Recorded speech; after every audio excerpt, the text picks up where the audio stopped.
નમસ્કાર મિત્રો, coffee mats વિકલ્પ ભવાન્સ કલ્ચરલ સેન્ટરના સહયોગથી પ્રસ્તુત કરે છે એક અનોખી વક્તવ્ય શ્રેણી અલ્પવિરામ જો આ હોય મારું અંતિમ પ્રવચન. વિશ્વભરમાં પ્રસિદ્ધ એવા 25 અલગ અલગ ક્ષેત્રોમાંથી આવે છે એવા વિચારકોએ પોતાના વિશે જાજુ વિચાર્યું ન હોય એવું માનીએ તો કદાચ એમાં નવાઈ નથી. આ શ્રેણી અનોખી એ રીતે છે કે આ વક્તાઓ કોઈ ઓળખના મોહતાજ નથી અને છતાં પણ આપણને એવું જ લાગે કે આપણે એમને પહેલીવાર કંઈક જુદા દૃષ્ટિકોણથી જોઈ રહ્યા છે, સાંભળી રહ્યા છે. આ 25 વક્તાઓમાં ડૉક્ટરો છે, ચિત્રકારો છે, નવલકથાકારો છે, સામાજિક ક્ષેત્રે કામ કરનારા લોકો છે અને અન્ય પણ એ જ રીતે વિવિધ ક્ષેત્રોમાંથી આવે છે. એમણે કોઈપણ જાતની દિલચોરી રાખ્યા સિવાય પારદર્શકતાથી પોતાની વાત કરી છે. એ પારદર્શિતાને હું સલામ કરું છું અને આ શ્રેણી હવે શરૂ કરીએ છીએ દર મહિનાના પહેલા અને ત્રીજા શુક્રવારે આ જ સમયે ભવાન્સ કલ્ચરલ સેન્ટરના યુટ્યુબ પર. હું અવિનાશ પારેખ, કોફી મેટ્સ, નૌશલ મહેતા, વિકલ્પ, જાણીતા કવિ કમલ વોરા અને ભવાન્સ કલ્ચરલ સેન્ટરના લલિત શાહ આપ જોઈ રહ્યા છે એના અમે રજૂઆત કરતા છીએ. પ્રસ્તુત છે અલ્પવિરામ જો આ હોય મારું અંતિમ પ્રવચન.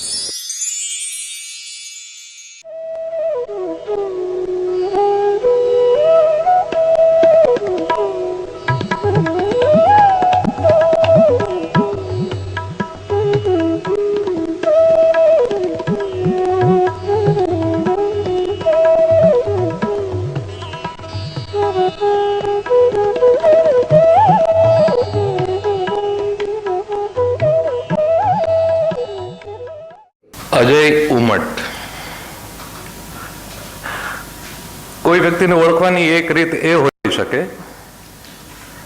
કે એમને કોણ ઓળખે છે એ જાણી લઈએ. મનમોહન સિંઘ,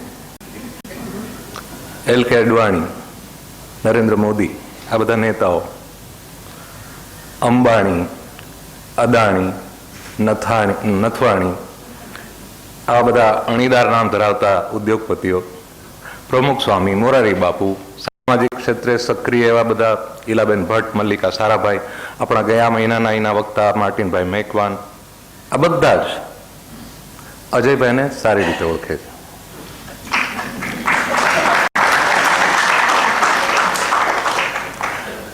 પણ પત્રકાર મોટો એટલે એનો અર્થ એવો નહીં કે મોટા માણસને જ ઓળખતો હોય. પત્રકાર તો બહુ પેચીદી વસ્તુ છે. થોડુંક ટૂંકમાં આપણે સમજી લઈએ. પત્રકારત્વ એટલે શું? એના ઘણા પાસા છે. પહેલું, રિપોર્ટિંગ. ઘટના સ્થળે જાઓ, ઝીણામાં ઝીણી વિગતો જુઓ, પ્રવાહમાં પૂર્વાગ્રહમાં તણાઈ ન જાઓ અને લખીને આપો. બીજું પાસું છે લેખક. તમારું લખાણ સચોટ, ટૂંકું, અસરકારક, ધારદાર, પ્રભાવ પાડે તેવું હોવું જોઈએ. આ કળા ઘણા રિપોર્ટરોને ન આવડતી હોય તો એ કામ પછી ડેસ્ક પરના એ ત્રીજું પાસું છે એડિટિંગ, કે કઈ સ્ટોરીને કઈ રીતે હાઇલાઇટ કરવી. રિપોર્ટર ક્યાંક તણાઈ ગયો તો એને કઈ રીતે અંકુશમાં રાખવો, ન્યૂઝને કઈ જગ્યાએ પોઝિશન કરવા, આખા છાપાની ટોટલ ઇમ્પેક્ટ કેવી છે, આ બધું જોવાની જવાબદારી છે એડિટિંગની, એડિટરની, તંત્રીની. ચોથું પાસું છે એડમિનિસ્ટ્રેશન. એ અઘરું છે. સામાન્ય તમે કોઈ પણ કોર્પોરેટ ઓફિસમાં જાઓ ત્યાં માણસોનું સંચાલન થોડું આસાન છે, પણ પત્રકારત્વ કે ઇવન ચિત્રકળા, સંગીત, ટીવી, સિરિયલ, ફિલ્મો, નાટક, આ બધામાં માણસોના પરફોર્મન્સને માપવું અઘરું છે. તમને કોઈ 10 ગ્રામ અને 20 ગ્રામ આપે તો તમે કહી શકો કે આ ઓછું વજન છે, આ વધારે વજન છે. પણ બે કોલમિસ્ટ એડિટર સામે ઉભા રહીને કહે કે હું વધારે સારું લખું ને પેલો કે હું વધારે સારું લખું, તો બંને પોતપોતાની રીતે સાચા હોય અને બહુ પાછા ઇગોઇસ્ટિક પણ હોય થોડા. એવા બધા ફરેલ માથાઓને, જેમાં થોડું ઈર્ષ્યા, કોમ્પિટિશન, ઇન્સિક્યુરિટી, આ બધું સહેજ વધારે હોય પત્રકારોમાં. અત્યારે ટાઈમ્સ ઓફ ઇન્ડિયામાં સિનિયર એડિટર છે. અગાઉ એ દિવ્ય ભાસ્કરમાં ગુજરાતના સ્ટેટ એડિટર હતા અને એમના હાથ નીચે મેં આજે ગણાવ્યા ને એવા 627 લોકો કામ કરતા હતા. એ બધા સાથે પનારો પાડવા માટે તમારા જ્ઞાનતંતુ લોખંડ કે તાંબાના નહીં, સોના કે ચાંદીના હોય ને તો માંડ ચાલે, નહીતર તમારું મગજ ફાટી પડે. એમને તમે ઓફિસમાં કામ કરતા જુઓ, એક લાવો છે, બે ફોન પડ્યા હોય, એમના સેલફોન, એક લેન્ડલાઇન હોય, એમાંથી એક અથવા એકથી વધુ ફોન પર એમની વાત ચાલતી હોય, એમની એક આંખ કોમ્પ્યુટર પર કોનો મેલ આવ્યો કોનો નહીં એ જોતી હોય, સામે 3 થી 4 જણ હંમેશા ઊભા હોય. એક માણસ પાનું લઈને આવ્યો હોય કે આ બિઝનેસનું પાનું, એટલે જોવાનું હોય કે આ બરાબર છે કે નહીં. કોઈ મારા જેવો નવરો આમ તો વાતો કરવા આવ્યો હોય. કોઈ માણસ એમ લઈને આવ્યો કે અમે છે ને 637 નેત્રદાન શિબિરો કરી છે, તો તમે અમને એવા ચમકાવો પહેલા પાને, એને ભગાડવાનો હોય, માર્કેટિંગ વાળો હોય. ત્યાં આવે છે પત્રકારત્વનું 5મું પાસું, માર્કેટિંગ. કોઈ પણ છાપું કે ચેનલ જાહેર ખબર વગર ન ચાલે. એટલે એડિટર જે છે એને માર્કેટિંગ સાથે કોઓર્ડિનેશન અને કોઓપરેશન કરવું જ પડે, અને એક આવડત છે, સૂક્ષ્મ છે, પણ એના વગર ન ચાલે. બીજું એક છઠ્ઠું પાસું છે સર્ક્યુલેશન. રેલવે સ્ટેશનની બહાર પેલો લેંઘો પહેરીને બેસેલો એજન્ટ છે ને, એ બહુ ખાં હોય છે, એને બધી ખબર પડે કે શું ચાલે શું ન ચાલે. મેગેઝિનનું કવર જોઈને કહી દે આ અંક ચાલશે, આ અંક નહીં ચાલે, અને સાચો પડે. એની જે સૂઝ છે એને સમજવાની સૂઝ એડિટરમાં હોવી જોઈએ. વાંચકોની નાળ પરખવાની કે સર્ક્યુલેશન વધી રહ્યું છે, ઘટી રહ્યું છે, અને કઈ રીતે અંકુશમાં રાખવું, પર બધા કોમ્પિટિશનની સામે આગળ કઈ રીતે વધવું, આ બધું જોવાની જવાબદારી તંત્રીની, સર્ક્યુલેશનની આવડત જોઈએ. છેલ્લી તમને 7મી આવડત કહું, PR, પબ્લિક રિલેશન.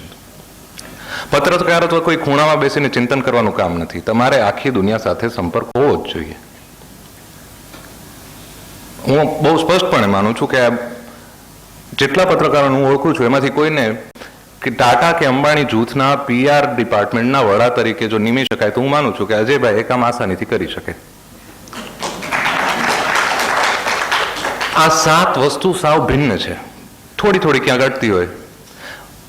ફ્રેન્કલી, પ્રામાણિકપણે, નમ્રતાપૂર્વક કહું છું કે હું જેટલા પત્રકારોને ઓળખું છું એમાંથી આ 7 લાયકાત સારી રીતે ધરાવતા હોય એવા હું એક જ માણસને ઓળખું છું. એનું નામ શું છે?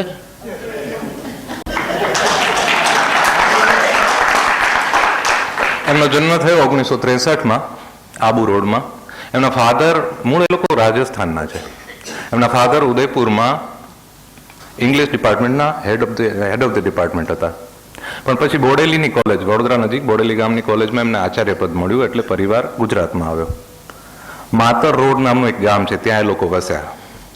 એમના મધર એ હિન્દીના શિક્ષિકા.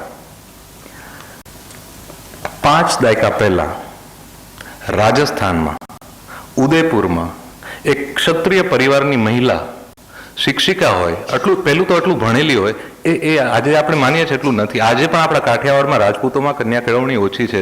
5 દાયકા પહેલા એમના મધર હિન્દીના શિક્ષિકા હતા રાજસ્થાનમાં.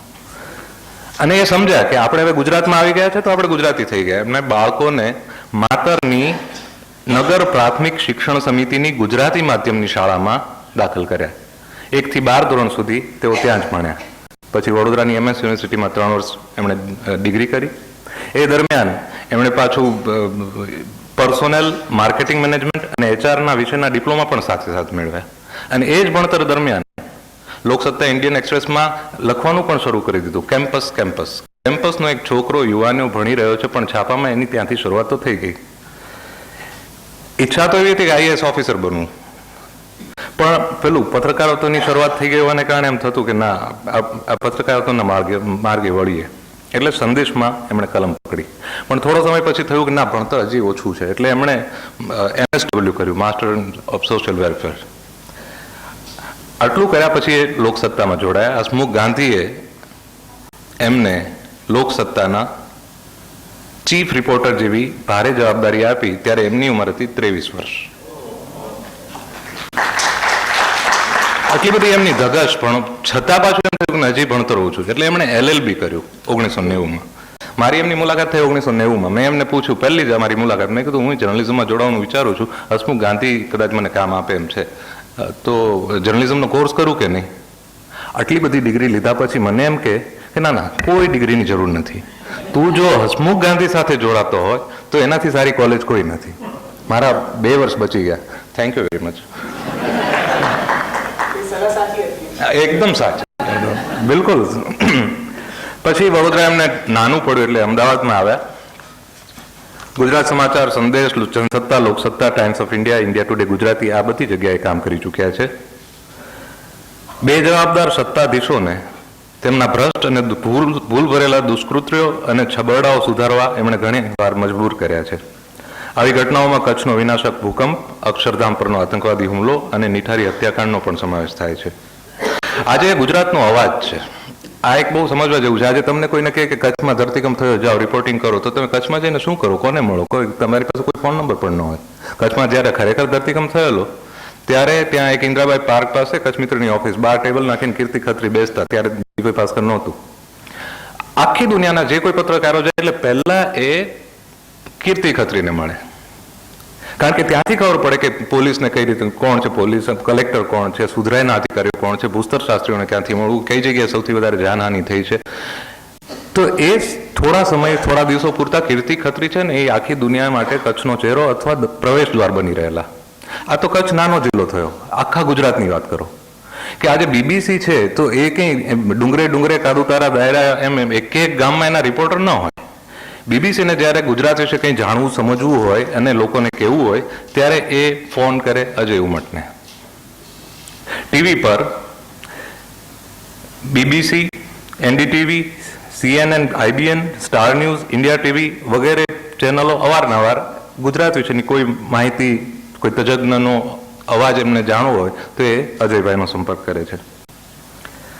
છેલ્લા 18-20 વર્ષથી એ સળંગ કોલમ લખે છે. કોલમ લખવું એ અઘરું કામ છે નહીં, 18 વર્ષે તાજગી ભર્યું રહેવું એ ઘણું અઘરું કામ છે. એ કામ એ અટક્યા વગર સારી રીતે ચલાવી રહ્યા છે. થોડા સમય પહેલા અમેરિકાના વિદેશ મંત્રાલય દ્વારા international visitors leadership program on investigative જર્નલિઝમમાં એમણે ભાગ લીધેલો. ત્યારે દેશ વિદેશના પત્રકારો સાથે રહીને એમણે આખી દુનિયામાં પત્રકારત્વ કઈ રીતે ચાલે છે એની પણ જાણકારી મેળવી. વડાપ્રધાન સાથેના મીડિયા ડેલિગેશનના ભાગરૂપે તેમજ અન્ય સમારંભમાં તેઓ અનેકવાર વિદેશ પ્રવાસ ખેડી ચૂક્યા છે. આ જ હોલમાં 2010ની સાલમાં મોરારી બાપુની ઉપસ્થિતિમાં અને સુરેશ દલાલની હાજરીમાં ગુણવંત શાહના હસ્તે અજયભાઈને હરીન્દ્ર દવે સ્મૃતિ પારિતોષિક પણ મળી ચૂક્યો છે. અજયભાઈ હાલ ગુજરાત મીડિયા ક્લબના પ્રમુખ પદે પણ છે. હવે આપણે એ આવે કે આ 7 આપણે પેલા ક્ષેત્રો જોયા તો એમાંથી કંઈક તો એમની પસંદગીનો હશે ને, કે આપણે ઓલા ફિલ્મફેરમાં એમાં ઇન્ટરવ્યુ વાંચતા તમારો સૌથી પ્રિય સાબુ કયો અને તમારો સૌથી પ્રિય પુસ્તક કયું ને એમ આપણે અજયભાઈને પૂછીએ કે 7 અલગ અલગ પ્રકારની કામગીરીમાંથી સૌથી ફેવરેટ તમારી કઈ? એમને આજે પણ સાચા પત્રકાર તરીકે રિપોર્ટિંગ અને લખવું, ક્વોલિટી વર્ક કરવું એમાં ઘણો રસ છે. અને એ જે લખે છે એમની માસ્ટરી છે ઓછા શબ્દોમાં સચોટ રીતે વાત કહી દેવાની. એક મેગેઝિન હવે એ બંધ થયું, આ જિંદગી, એના તંત્રી તરીકે મેં એકવાર એમને એક રિક્વેસ્ટ કરી કે તમે મને લખી આપો. અમારો વિકાસ વિશેનો વિશેષાંક હતો કે ભારતમાં કેટલો વિકાસ થયો છે, ભારતની આજના અર્થતંત્રની સ્થિતિ શું છે. એમણે મને 2 પાનાનો એક રિપોર્ટ લખી આપ્યો. હું તમને થોડા વાક્યો વાંચી સંભળાવું જેથી ખ્યાલ આવે કે કઈ રીતે વાતને રજૂ કરે છે. 72 લાખ ગાડીઓ ધરાવતા દિલ્હીમાં દરરોજ 1000 નવી ગાડી ઉમેરાય છે. ટ્રાફિક જામમાં દરરોજ 10 કરોડનું બળતણ પ્રદૂષણમાં પરિવર્તિત થાય છે. અમેરિકા બાદ વિશ્વની સડકોનું સૌથી લાંબુ નેટવર્ક 34 કરોડ કિલોમીટર માત્ર ભારત પાસે છે. ભારતમાં આવકની વહેંચણી અત્યંત અસમાન છે. ભારતમાં 100 અબજોપતિ પાસે 100 જ અબજોપતિ પાસે દેશની 25% સંપત્તિ છે. 60 વર્ષના ઔદ્યોગિકરણે માત્ર 6% વસ્તીને જ રોજગારી આપી છે. ભારતમાં આજે પણ ટોયલેટ્સ કરતા મોબાઈલ ફોનની સંખ્યા વધારે છે. ગરીબોને હાઉસિંગ લોનમાં ફાંફા છે. 5 કિલોના દસ્તાવેજ પેશ કરો તો માંડ ડાઉન પેમેન્ટ મળે. પરંતુ કાર લોનની વ્યવસ્થા ખુદ ઓટોમોબાઈલ ડીલર કરી આપે છે. એક્સિડન્ટ થાય તો એમ્બ્યુલન્સ ક્યારે પહોંચશે એની ગેરંટી નથી, પરંતુ પિઝાની ડિલિવરી 30 મિનિટમાં ન થાય તો બિલ માફ. વિશ્વમાં સૌથી વધુ ગરીબો આજે ભારતમાં વસે છે. 42% ભારતીયો ગરીબી રેખા નીચે જીવે છે. ભારતના 8 રાજ્યોની ગરીબીનું સ્તર આફ્રિકાના 26 સૌથી ગરીબ રાષ્ટ્રો કરતાં પણ વરવું છે. ભારતમાં દર 15 સેકન્ડે એક બાળક કુપોષણથી મૃત્યુ પામે છે. થોડા જ વાક્યો આખા ભારતનું અર્થતંત્રનું વિકાસનું ચિત્ર તમને મળી જાય. MF હુસેન આમ લસરકા કરે 7-8 તો એક ઘોડો, એનું આકાર, એનું કદ, એની સ્ફૂર્તિ, એનું એ બધું જ તમને આમ ઝીલાય છે. એવી રીતે અજયભાઈના આટલા વાક્યોમાં તમને આખા ભારતનું ચિત્ર મળી શકે. આ છે પત્રકારની તાકાત. છેલ્લે એ રિપોર્ટિંગ કરે છે અને લખે છે ત્યારે જે ચિત્ર રજૂ થાય છે, અતિશયોક્તિ વગર કહું છું, ઇરવિંગ વાલેસની નવલકથા વાંચતા હોય ને એવું લાગે. અને જરા પણ તમને એવું લાગે કે આમાં અતિશયોક્તિ છે તો અત્યારે જ એ નાબૂદ કરી નાખવા માટે હું તમને થોડા એમના લખાણના અંશો વાંચી સંભળાવું છું. અક્ષરધામમાં હુમલો થયો. એમણે રિપોર્ટ લખીને આપ્યો મને આ જિંદગીમાં. ત્યારે શરૂઆત ત્યાંથી કરી કે ચંદીગઢમાં NSG નેશનલ સિક્યુરિટી ગાર્ડની એક ટ્રેનિંગ કેમ્પમાં બ્રિગેડિયર રાજ સીતાપતિ લોન ટેનિસ રમી રહ્યા છે. મોબાઈલ ફોન આવે છે, કહેવામાં આવે છે અક્ષરધામમાં હુમલો થયો, પહોંચો. વિમાનમાં બેસીને ઓપરેશનનું નામ વિચારે, થંડર બોલ્ટ. પહોંચે છે ત્યાં, યુદ્ધ થાય છે ઉગ્રવાદીઓ અને NSG. રાજ સીતાપતિના એક સાથી કાર્યકરને ઝાડની ફાંટમાંથી ગોળી વાગે છે, મૃત્યુ પામે છે. બીજા કેટલાક ઘાયલ થાય છે. રાજ સીતાપતિ અત્યંત વ્યથિત છે, આક્રોશ છે, ઉગ્રતા છે. હવે એનું ચિત્રણ એ કરે છે આ શબ્દોમાં. બ્રિગેડિયરે સંતો મહંતોને પૂછ્યું કે રોકેટ લોન્ચરથી બંને ત્રાસવાદીઓને ઉડાડવા પડશે. મારા 5 જવાનોને નાની મોટી ઈજા થઈ છે, એક મૃત્યુ પામ્યો છે અને બીજો જીવન મરણ વચ્ચે ઝોલા ખાય છે. હવે વધુ જાનહાનિ અસહ્ય છે, પણ રોકેટ લોન્ચરથી મંદિરની દિવાલ તૂટી પડે એવી શક્યતા છે, એવી તાકીદ પણ એમણે સંતોને કરી. સંતોએ મૂક સંમતિ આપી. ટેન્શનમાં આવેલા બ્રિગેડિયરે સ્વામી પાસેથી સિગારેટ પીવાની પરવાનગી માંગી. બ્રહ્મવિહારી સ્વામીએ વ્યથિત થઈને કહ્યું કે આ મંદિરમાં કોઈએ પાનની પિચકારી પણ નથી મારી, ત્યાં આજે લોહીની નદીઓ વહી ચૂકી છે. બ્રિગેડિયરે સંતોની માફી માંગી, સિગારેટ પીધી, સાથીદારોને રોકેટ લોન્ચર લગાડવા કહ્યું અને બીજી એક ટીમને મંદિરની ઉપર સીડી દ્વારા ચડાવી. ઉપર ગયેલી ટીમે બ્રિગેડિયરને ચેતવતા કહ્યું કે સર, रॉकेट लॉन्चर खतरनाक सिद्ध हो सकता है, 51 फीट का पैराबोला नहीं बनेगा और निशाने में जरा भी चूक हुई तो चित्ता टीम मरेगी. બ્રિગેડિયરે તરત પુનઃ વ્યૂહરચના કરી. હવે નાઇટ વિઝન ગ્લાસ અને ઇન્ફ્રારેડ ટેલિસ્કોપિક ગનનો સહારો વાજબી હતો. જરૂર પડે સવાર સુધી રાહ જોવાનું મુનાસિબ માની ત્રાસવાદીઓને સતત ફાયરિંગમાં વ્યસ્ત રાખવાનો નિર્ણય લેવાયો. પરંતુ એકાએક ત્રાસવાદીઓ ગુમ થઈ ગયા હોય એમ તદ્દન નિષ્ક્રિય થઈ ગયા. આ તો મેં 2 પાનામાંથી એક ફકરો જ વાંચ્યો. આખું સળંગ એ નવલકથાની જેમ જાય છે કે અક્ષરધામમાં ખરેખર શું થયું. ઓછા પત્રકારો પહોંચ્યા છે, જેટલા પહોંચ્યા છે એમાંથી આટલું ઊંડાણપૂર્વક, એટલું સચોટ, અસરકારક વર્ણન મેં બીજે નથી વાંચ્યું. કેટલું પ્રભાવશાળી એ લખાણ છે કે ગુજરાતમાં આ જ અક્ષરધામની ઘટનાની વાત કરીએ કે ગોધરાકાંડ થયો પછી રમખાણો થયા, એ આપણે બધા જાણીએ છીએ. પણ એ ગોધરાકાંડ પછીના રમખાણોથી પણ ખતરનાક રમખાણો થઈ શક્યા હોત ને કઈ રીતે ન થયા એનું બયાન અજયભાઈ લખી આપે છે. પ્રમુખ સ્વામી ત્યારે સારંગપુરમાં હતા. ન્યૂઝ મળ્યા અક્ષરધામમાં હુમલો થયો, એ અક્ષરધામમાં પહોંચ્યા. ત્યાર પછીનું અક્ષરધામમાં પહોંચીને પ્રમુખ સ્વામીએ સૌને માથા પર બરફની પાટ રાખવા વિનંતી કરી. અધૂરામાં પૂરું, પ્રમુખ સ્વામીએ બંને ત્રાસવાદીઓના આત્માને શાંતિ માટે પણ પ્રાર્થના કરી. ત્યારે સંતોની અકળામણ અનેક ગણી વધી ગઈ. અક્ષરધામમાં આતંક મચાવનારા ત્રાસવાદીઓ માટે પણ પ્રાર્થના. પ્રમુખ સ્વામીએ કહ્યું કે હું ખોડિયા તરફ નથી જોતો. એ બંને આત્માઓને ભવિષ્યમાં આવો કુવિચાર ના આવે એ હેતુથી શાંતિની પ્રાર્થના કરું છું. છતાં સૌ મૌન અને ગમગીન રહ્યા. પ્રમુખ સ્વામીએ વાતાવરણમાં વ્યાપેલી ગમગીનીનો સ્વયં પ્રત્યુત્તર આપતા કહ્યું, રામ અને કૃષ્ણને પણ વગર વાંકે દુઃખ આવ્યા છે. રામ રાજા હતા છતાં વનવાસને ભોગવવો પડ્યો. કૃષ્ણને જેલમાં જન્મ શા માટે લેવો પડ્યો? સુખનો સ્વીકાર કરો છો એટલી જ સહજતાથી દુઃખ અને આપત્તિને પચાવતા શીખો. આખરે સમયનો તકાદો શાંતિનો છે. 2 ત્રાસવાદીઓ આપણી 10,000 વર્ષની શાંતિ, સહઅસ્તિત્વ અને ભાઈચારાની સંસ્કૃતિને હણી ન શકે. ત્રાસવાદીઓએ બદલાની ભાવનાથી હુમલો કર્યો હોય અને તેઓની ઈચ્છા ગુજરાતમાં રમખાણો ભડકાવવાની હોય તો આપણી પ્રતિક્રિયા શાંતિલક્ષી, વિધેયાત્મક હોવી જોઈએ.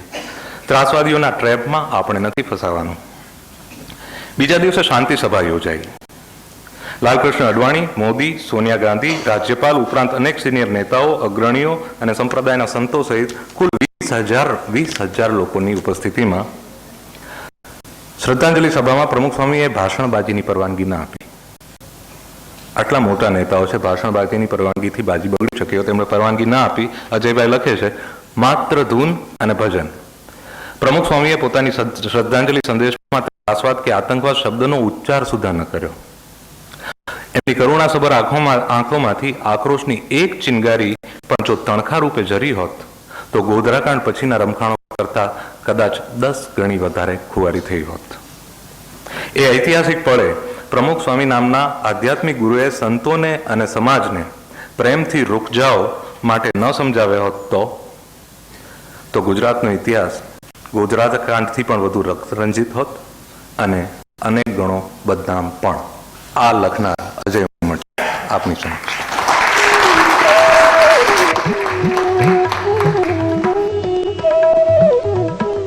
મને બીક લાગી કે મારા વક્તવ્ય કરતા હોય તો કામ પૂરું દીકરો હોવાના નાતે મારા થોડા વધારે પડતા અને ખોટા વખાણ કર્યા છે. કદાચ મને લાયક નથી પણ એ બનવાની કોશિશ કરીશ.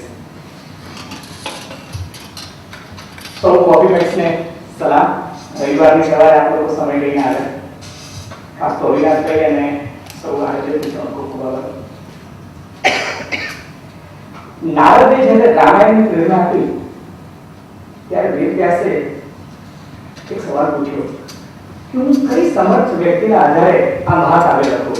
જો મારું લખેલું ભ્રષ્ટ થાય તો મને પાપ લાગે, અને હું જો રામ વિશે વિધેયાત્મક લખું, રામના વખાણ કરું અને પાછળથી અયોગ્ય ઠરું તો? નારદે ત્યારે બહુ સુંદર જવાબ આપતા કહ્યું કે આપ જે લખશો એ સત્ય જ હશે, આપ જે લખશો એ સત્ય જ હશે, અને આપની મનોભૂમિ એ રામની કર્મભૂમિ પુરવાર થશે. આપની મનોભૂમિ એ રામની કર્મભૂમિ પુરવાર થશે. અત્યારે તો આપણે ત્યાં બહુ એન્કાઉન્ટર થાય છે, પરંતુ જ્યારે શ્રવણનો વધ થયો, દશરથ રાજા હતો અને રાજાને ત્યારે મૃત્યુદંડનો અધિકાર હતો. શ્રવણનો વધ દશરથ રાજાના હાથે થયો અને રાજાને ત્યારે મૃત્યુદંડ આપવાનો અધિકાર હતો. પરંતુ છતાં પણ એ જમાનામાં બ્રહ્મ હત્યા જે છે એ પાપ મનાતી. અને શ્રવણનો વધ થયો ત્યારે દશરથના ચહેરા પર ભયંકર ગ્લાનિ અને નિર્વેદ રીસર ડોકાતા હતા. અને શ્રવણે જોયું કે દશરથ રાજા મૂંઝાય છે. ત્યારે એ બ્રહ્મ હત્યાના પાપમાંથી છોડાવવા માટે શ્રવણ કહે છે કે હે રાજન, હું બ્રાહ્મણ નથી, હું બ્રાહ્મણ નથી. મારા પિતા કાયસ્થ છે અને મારી માતા શુદ્ર છે, એટલે તમે બ્રહ્મ હત્યાના પાપમાંથી મુક્ત છો, એટલે મહેરબાની કરીને એ પાપનો ભાર લઈને તમે દૂર ના ઉભા રહો. મારે માત્ર તમને એક રિક્વેસ્ટ કરવી છે કે હવે તમે મારા માતા પિતાનું ધ્યાન રાખજો. આ શ્રવણે અંતિમ ક્ષણે કહેલી જે વાત છે. અવિનાશભાઈએ જ્યારે મને આજથી લગભગ 6-8 મહિના પહેલાં કહ્યું કે 2 કેમેરા અને 200 સારસ્વતોની હાજરીમાં તમારે જો આ મારું આખરી પ્રવચન હોય એ વિશે વ્યક્તિગત કેફિયત આપવાની છે, મારું વૈચારિક વસિયતનામું રજૂ કરવાનું છે, ત્યારે પહેલાં મેં જે તૈયારી કરી હતી એ બહુ પ્રામાણિકતાથી કહું તો ઓછીના વિચારો લઈને કઈ રીતે વિદ્વતાપૂર્ણ વક્તવ્ય તૈયાર થઈ શકે એના માટે મેં ખાસો વ્યાયામ કર્યો હતો. પરંતુ ગયા મહિને દીપક સાથે વાત થઈ, તમારી સાથે વાત થઈ, અને એને મને કહ્યું કે ભૂતકાળના જે વક્તાઓએ જે રીતે પોતાની વાત રજૂ કરી હતી, તો મને એવું લાગ્યું કે મારે પ્રામાણિકતાથી પારદર્શકતાપૂર્વક મારી તમામ મર્યાદાઓ જે કંઈ છે એ કહીને પણ સત્ય જે છે એનો ભોગ ન લેવાય એ રીતે વિષય વસ્તુ રજૂ કરવી છે. અને વાસ્તવિકતાને વરેલી વાત છે એ જ હું આજે મૂકવાનો પ્રયત્ન કરીશ. સ્ટીવ જોબ્સ કે જે એપલ કંપનીના CEO છે, એને લાસ્ટ વીક જ એક પત્ર લખ્યો કે આઈ રિઝાઇન્ડ. આઈ એમાં ટિપિકલ એપલના સિમ્બોલવાળો આઈ છે, કારણ કે એ માણસ, હું એને દુનિયાનો સૌથી ક્રિએટિવ વ્યક્તિ માનું છું. એના વિશે પછી વાત કરીશ. પણ એને જે પોતાની જે છેલ્લી સ્પીચ આપી ને, એ સ્પીચમાં 3 વાક્યો મને બહુ સ્પર્શી ગયા, એ હું તમારી સાથે શેર કરવા માંગુ છું. એને લખ્યું છે પહેલું વાક્ય કે death is a destination we all share. બધાનું જ ડેસ્ટિનેશન જે છે એ ડેથ છે. સેકન્ડ સેન્ટેન્સ એ કહે છે કે no one wants to die even if he is sure that he is going to get heaven. સ્વર્ગ મળવાની ગેરંટી હોય છતાં પણ કોઈની મરવાની તૈયારી હોતી નથી. અને ત્રીજું બહુ સરસ વાક્ય એને લખ્યું છે કે if you live each day if it is your last day, તમે દરરોજ એવું વિચારો કે કદાચ આજે અમારી જિંદગીનો આખરી દિવસ હો, તો એક દિવસ તો ચોક્કસ તમારું એ વાક્ય સાચું જ પડવાનું છે. And that reminds me elegy of Thomas Gray. Thomas Gray નામનો એક બહુ સરસ કવિ અંગ્રેજી ભાષામાં થઈ ગયો. રોમેન્ટિક કવિતાઓની જે શરૂઆત થઈ એ પહેલાં ઓગસ્ટન પીરિયડ જેને કહે છે, એની માત્ર 4 લાઈન છે, હું અંગ્રેજીમાં રજૂ કરું છું, જે મને બહુ જ ગમી ગઈ છે. એ કહે છે કે on some fond breast the parting soul relies. જ્યારે આત્મા વિદાય લેતો હોય છે ને, ત્યારે એની વ્યથા શું હોય છે અથવા એ શું વિચારતો હોય છે? Some pious drops the closing eye requires. આંખ જ્યારે મીચાતી હોય ને, ત્યારે એને એવું થાય છે કે મારા મૃત્યુ પર કોઈ રડી તો નથી રહ્યું. એ ઈચ્છતો હોય છે કે મારા મૃત્યુ પર કોઈ રડે. અને એવું પણ વિચારતો હોય છે કે even from the Tom voice of nature cries, even in our ashes live dear wanted fire. આપણે જે મરી જઈએ અને અગ્નિ સંસ્કાર કરી દેવામાં આવે ત્યારે રાખમાંથી પણ અંગારા જે છે એ નીકળતા હોય અને એવું ઈચ્છતું હોય છે કે હું મારા અંતિમ સંસ્કાર થઈ જાય પછી પણ કોઈ વ્યક્તિ મારી ડેડ બોડી પર રડતું હોવું જોઈએ.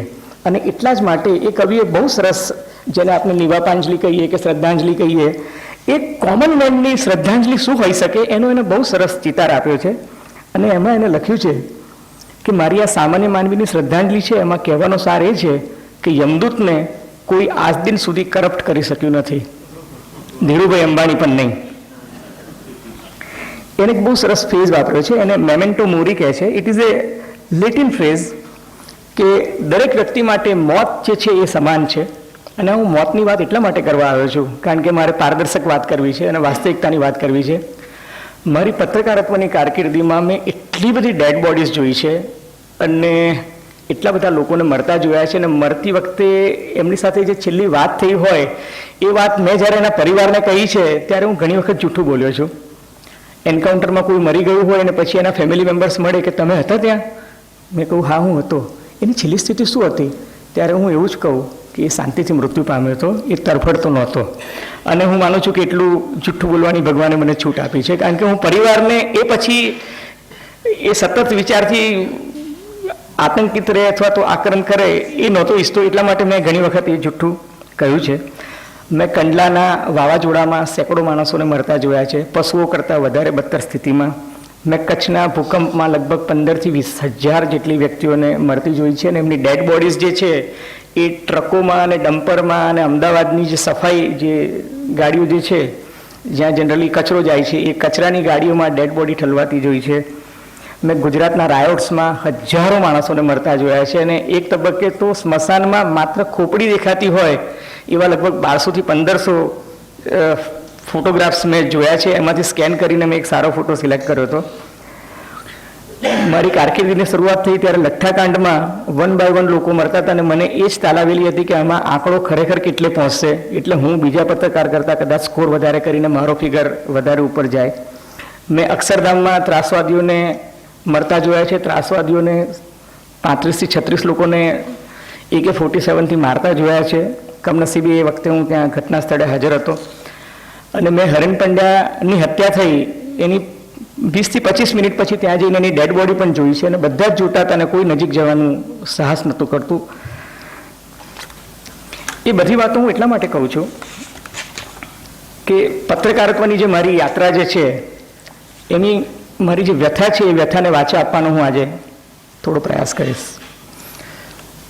દીપકે જે વાત કરી ને પત્રકારત્વની, હું જ્યારે પત્રકારત્વનો વિદ્યાર્થી હતો ત્યારે અમને શીખવાડવામાં આવતું હતું કે કૂતરો માણસને કરડે તો એ સમાચાર નથી, કૂતરો માણસને કરડે તો એ સમાચાર નથી, માણસ કૂતરાને કરડે તો એ સમાચાર બને છે.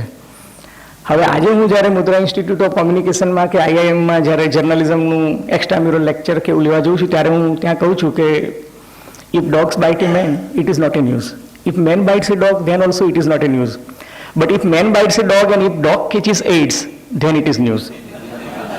માણસ જો કૂતરાને કરડે ને કૂતરાને એઇડ્સ થાય તો પછી એ સમાચાર બને છે.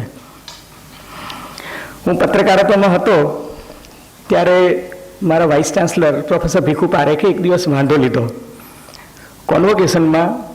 Convocation is considered to be a very pious ceremony અને કોન્વોકેશનમાં જનરલી પ્રિપેર્ડ સ્પીચીસ હોય છે અને પ્રિપેર્ડ સ્પીચીસ જ વાંચવામાં આવતી હોય છે. અને મુલ્કરાજ આનંદ વોઝ સિટિંગ ઓન ડાયસ, જે અંગ્રેજી ભાષાના બહુ મોટા ગજાના લેખક હતા. એ લેખકની હાજરીમાં મારા વાઇસ ચાન્સલર પ્રોફેસર ભીખુ પારેખે he deviated from his speech and he said કે mister Mulkraj Anand, here is a student. હું ત્યારે પત્રકારની જે હરોળ હતી એમાં બેઠો હતો, and I was a final year student, but I was covering news for Indian Express, એટલા માટે હું ત્યાં બેઠો હતો. એટલે એને કહ્યું કે આ બાજુ બધા સ્નાતકો બેઠા છે, આ બાજુ બધા અનુસ્નાતકો બેઠા છે, પેલી બાજુ બધા PhDના બેઠા છે, and here is a student of 3rd year class who is advising his vice chancellor that how he has to run a university. He said, in my university students are capable to teach their teachers. એમાં થોડું સરકાસ્ટિકલ tone પણ હતો એમનો. એટલે મને થયું કે નહીં, મારે માસ્ટર્સ ડિગ્રી કરવી જોઈએ અને થોડી સમાજ સેવા પણ કરવી જોઈએ. એટલા માટે હું ફેકલ્ટી ઓફ સોશિયલ વર્કમાં મેં MSWમાં એડમિશન લીધું. ત્યારે અમને પહેલા દિવસે એવું કહેવામાં આવ્યું હતું કે આ ફેકલ્ટી જે છે એ બીજી બધી ફેકલ્ટી કરતાં ડિફરન્ટ છે. We want to have a culture of debate. તમે એમ કે you can argue with your teachers, અને કે ટીચર સ્ટુડન્ટનો રેશિયો છે એ 1:5 રાખશું, ને આ બધું બહુ સારી સારી વાતો કહેવામાં આવી. એ જમાનામાં મને પહેલી ટર્મમાં ફિલ્ડ વર્ક માટે IPCL જેવી સારી સંસ્થા આપવામાં આવી હતી. ધીસ ઇઝ ઇન 87માં IPCL was considered to be Navratna. Bharat સરકારના જે નવરત્નો ગણાતા એમાં IPCL ગણાતું, અને IPCLમાં જો તમને પ્લેસમેન્ટ મળે તો it was considered to be the best placement. મને IPCLમાં પ્લેસમેન્ટ મળ્યું, અને મારા આર્ગ્યુમેન્ટ કરવાના નેચરને કારણે એક દિવસ બધા ફેકલ્ટી મેમ્બર્સે કહ્યું કે આ અજય ઉમટ બહુ વધારે પડતી આર્ગ્યુમેન્ટ કરે છે. એટલે ડીને કહ્યું કે એક કામ કરો, એને મેન્ટલ હોસ્પિટલમાં મોકલી દો. યુ વોન્ટ બિલીવ, મને મેન્ટલ હોસ્પિટલમાં સોશિયલ વર્ક કરવા માટે મોકલી દેવામાં આવ્યો. પણ મેન્ટલ હોસ્પિટલમાં ગાંડાઓ સાથે કામ કરવાનો અનુભવ એટલો સારો નીકળ્યો કે મને ગાંધીનગરમાં હવે કોઈ દિવસ પ્રોબ્લેમ થતો નથી.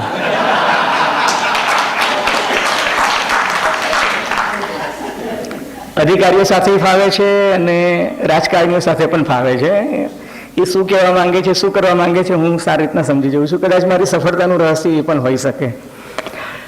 પણ ત્યાં મેન્ટલ હોસ્પિટલમાં તમે કામ કરતા હો ત્યારે તમે ઘણા બધા લોકો સાથે સંપર્કમાં આવો. સ્કિઝોફ્રેનિક પણ હોય, મેન્ટલી રિટાયર્ડેડ હોય, કોઈ ડિપ્રેશનમાં હોય. એમાં મને ડિઝર્ટેશનનું કામ સોંપવામાં આવ્યું હતું કે તમે ડ્રગ એડિક્ટ સાથે કામ કરો. ડ્રગ એડિક્ટ સાથે કામ કરતાં કરતાં મેં જોયું કે most of them were young boys and girls. 20-25 વર્ષના યંગ બોયઝ એન્ડ ગર્લ્સ હતા, એ લોકો ડ્રગ્સના બંધાની બની ગયા હતા. એટલે મેં એના પર આખું રિસર્ચ માટેનું ડિઝર્ટેશન તૈયાર કર્યું, અને એમાં મેં ફાઇન્ડિંગ્સ આપ્યા કે આ લોકો કેમ ડિઝર્ટેશન વખતે મેં બધા ફાઇન્ડિંગ્સ આપ્યા. એમાં મેં લખ્યું કે આ લોકો કેમ ડ્રગ્સ લે છે. તો અલગ અલગ રીઝન હતા. કોઈને રિપોર્ટ ફાઇલિંગનું ટેન્શન રહેતું, એટલા માટે એકાદ હેરોઇનની સિગરેટ પી લે અને પછી જે હાઈ આવે એમાં પછી આખી રાત બેસીને રિપોર્ટ લખી દે અને પછી બીજે દિવસે સૂઈ જવાનું. અમુક લોકો ફાઇન આર્ટ્સ ફેકલ્ટીમાં જઈને એક 90 નંબરની ચા કહેતા, એ લોકો કે પેલી 90 નંબરની ચા બનાવે, એટલે એમાં એ અફીન નાખી આપે, એટલે પછી ભાઈ સૂઈ જાય અને પછી ક્રિએટિવ વિચારો આવે. કોઈક ભાંગ ન ખાવતું, આવી બધી અલગ અલગ નંબરની ચા ચાલતી. મેં થોડો વધારે સ્ટડી કર્યો તો ખબર પડી કે અલગ અલગ જગ્યાએ ભાંગ, અફીન, ચરસ, હેરોઇન, LSD લેવાના અલગ અલગ કોડવર્ડ હતા અને અલગ અલગ મોડસ ઓપરેન્ડી હતી. તમે ફતેગંજ કલ્યાણ હોટલ છે એની ગલીમાં જાઓ અને મોટરસાઇકલ ચાલુ રાખો, એક્સિલરેટર આપતા રહો, અને આગળની લાઇટ ચાલુ હોય તો હાથમાં 10 રૂપિયાની નોટ હોય તો એક બાળક સામેની દિશામાંથી આવીને તમારા હાથમાંથી નોટ લઈ જાય. જેવો એ બાળક નોટ લઈ જાય એટલે તમારે બાઇક વાળીને, તમે જે દિશામાંથી આવ્યા હતા એ દિશામાં બાઇક વાળીને લાઇટ બંધ કરી દેવાની. બીજી બાજુથી બાળક આવીને તમારા હાથમાં એક પડીકી આપી દે એટલે સોદો ફિનિશ અને તમને પડીકી મળી જાય. સિમિલરલી સયાજીગંજમાં તમે જાઓ તો મેલેડી માતાનું મંદિર છે, ત્યાં જો લાઇટ ચાલુ હોય તો સમજવાનું કે પ્રસાદ મળશે, અને ત્યાં જઈ અને માતાના દર્શન કરો કે ના કરો એ મહત્વનું નહોતું. પણ જે દાન પેટી હતી ને એની બાજુમાં એક બીજી પેટી હતી, એમાં 10 રૂપિયા નાખો એટલે પૂજારી તમને આમ કરીને એક પ્રસાદ આપે. એ પ્રસાદ ગોળી હોય. એટલે આખા વડોદરા શહેરમાં આવા 30 જેટલા અડ્ડા મેં આઈડેન્ટિફાઈ કર્યા, અને અડ્ડાઓ આઈડેન્ટિફાઈ કરીને કયો અડ્ડો કઈ જગ્યાએ ચાલે છે, શું એની મોડસ ઓપરેન્ડી છે, કઈ કઈ જગ્યાએ શું મળે છે, એની એક આખી મેં પત્રકારત્વમાં આવ્યો ત્યારે મેં પહેલી ઇન્વેસ્ટિગેટિવ સ્ટોરી આ લખી. હું પ્રમાણિકતાથી કહું છું કે સ્ટોરી લખ્યા પછી આખી રાત ઊંઘ નથી આવી. મને થયું કે કદાચ એડિટર મારી બાયલાઇન કાઢી નાખશે તો લોકોને કઈ રીતે ખબર પડશે કે આ સ્ટોરી મેં લખી છે. એટલે 21 વર્ષની ઉંમરે આવા બધા ખ્યાલ આવે. બીજો વિચાર એ આવ્યો કે આમાંથી અમુક નામો કટ કરી નાખશે તો. ત્રીજું એવું આવ્યું કે કદાચ સ્ટોરેજ કિલ થઈ જાય, ડ્રગ માફિયાઓ છે કદાચ તંત્રીને ફોડી નાખે તો. પણ આમાંનું કશું જ ના થયું ને સ્ટોરી બીજે દિવસે છપાઈ. અને છપાયા પછી જે ઇમ્પેક્ટ આવ્યો, સૌથી પહેલાં મારા રૂમ પાર્ટનરે મને ઉઠાડ્યો. મને કે ડફોડને કીધું જ નહીં કે સયાજીગંજમાં મળે છે. અમે લોકો તો ઠેક ફતેગંજ લેવા જતા હતા.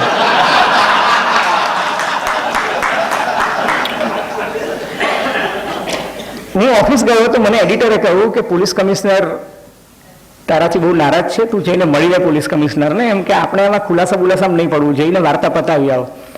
તો હું પોલીસ કમિશનરને મળવા ગયો તો મને તરત એના પીએ કહું કે સાहब आपके लिए वेट कर रहे हैं. એટલે હું અંદર ગયો. મને કહે કે યાર तुम हमको नहीं बता सकते थे ये छाप दिया. मैंने कहा क्यों सर, क्या हुआ? अरे हमारा डिपार्टमेंट बेईमान और अड्डे वाले तो बहुत ही बेईमान. मैंने कहा क्यों? बोले 50% पीपल वर नॉट पेइंग हफ्तास टू माई डिपार्टमेंट. ठीक है, 50% लोग हफ्ता नहीं पे करते थे और जो पे करते थे वो इनकम के प्रोपोर्शनेट नहीं है. बोले મેં કહ્યું ચલો, અને કોઈ બીજી ફરિયાદ નથી, સ્ટોરી તો ડિનાય નથી કરતો. હું જ્યારે સાંજે ઓફિસ ગયો તો પેલો પટાવાળો હતો ને, હું બાઇક લઈને અંદર જતો તો એને મને રોક્યો. મને કે સાહેબ સામે બધા અડ્ડાવાળાઓ તમને મળવા માંગે છે. એટલે મને થયું કે હવે ધોલાઈ નક્કી છે કે અડ્ડાવાળાઓ મળવા આવે તમારી ઓફિસ પર એટલે શું થાય. એને બદલે એને કહ્યું કે સાહેબ આ તો વાતચીત કરવા માંગે છે. મેં કીધું કેમ?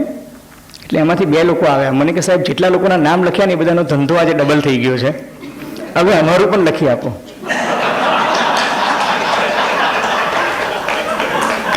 આઈ થોટ કે હું ફેકલ્ટી ઓફ સોશિયલ વર્કમાંથી ભણીને બહાર નીકળ્યો છું, હું સોશિયલ વર્ક કરવા માંગુ છું, પણ it turn out to be anti social work. એટલે આ આમ કોમેડી લાગે છે પણ હકીકતમાં ટ્રેજેડી છે.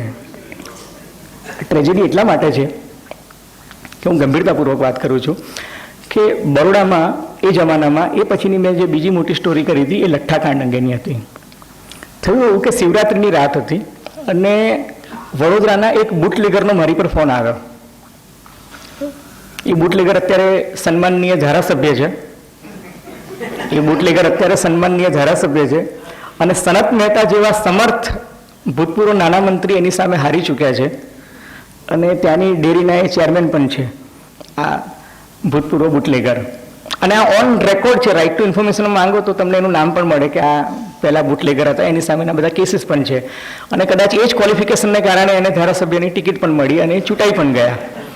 અને સનતભાઈ જેવી વ્યક્તિ હારી ગયા, સનત મહેતા જેવા, જેને આપણે બહુ વિદ્વાન અને અભ્યાસુ રાજકારણી માનીએ છીએ, પણ એ હારી ગયા એની સામે ચૂંટણી અને 27,000 મતે હાર્યા. કંઈ નાની મોટી હાર પણ નહોતી. એ બુટલેગરનો મારા પર ફોન આવ્યો અને એને મને કહ્યું, મને કે બોસ 3 દિવસ પહેલાં તમે મારી વિરુદ્ધ એક સ્ટોરી લખી હતી. મેં કીધું તો કે ના, તમે સ્ટોરીમાં એવું લખ્યું હતું કે આ બુટલેગર જે છે એ એમ્બ્યુલન્સ સર્વિસ જે ચલાવે છે એ એમ્બ્યુલન્સ સર્વિસમાં એમ કે દારૂની ખેપ થાય છે. મેં કીધું એ વાત સાચી હતી? મને કે ના સ્ટોરી સાંભળો. મેં કીધું શું? મને કે આજે સામેના અડ્ડાવાળાને ત્યાં એમ કે લઠ્ઠાકાંડ થયો છે, પણ તોય સાહેબ આપણે ભેદભાવ રાખતા નથી. આપણે એમ કે જેટલા ડેડ બોડીઝ કે જેટલા છે એ બધાને એમ કે મારી એમ્બ્યુલન્સમાં આજે હું એમ કે હોસ્પિટલ પહોંચાડી રહ્યો છું અને પહેલી વાર મારી એમ્બ્યુલન્સ છે એ કોઈ સારા કામમાં વપરાઈ રહી છે, એટલે તમારે ફોટો પાડવો હોય તો એક ઓપોર્ચ્યુનિટી છે.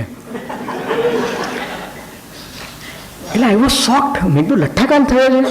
મને કે હા. મને કે તમે આવી જાઓ સયાજી હોસ્પિટલ, કારણ કે આ લોકો કદાચ કેસ દાબી દેશે. મેં કીધું કેમ? મને કે બધા બહુ પહોંચેલા છે, તમને કે ખબર ના પડે. મેં કીધું સારું. એટલે હું ને મારો ફોટોગ્રાફર, બીજા બધા લોકો, ત્યારે તલત અઝીઝની નાઇટ હતી, નાની બચત યોજનાનો કાર્યક્રમ હતો, એટલે બધા તંત્રીઓ અને મોટા મોટા માણસો જે છે એ ત્યાં કલેક્ટરે એક પ્રોગ્રામ ઓર્ગેનાઇઝ કર્યો. તેમાં મુખ્યમંત્રી અમરસિંહ ચૌધરી પણ ત્યાં હતા, બધા 2-3 મંત્રીઓ બધા ત્યાં હતા. અને હું હોસ્પિટલ પહોંચ્યો અને મેં જોયું કે ખરેખર ડેડ બોડીઝ આવતી હતી અને ઘણા બધા દર્દીઓ આવતા હતા. એટલે મેં હોસ્પિટલના સુપરિન્ટેન્ડન્ટને પૂછ્યું. મેં કીધું બોસ આ શું છે?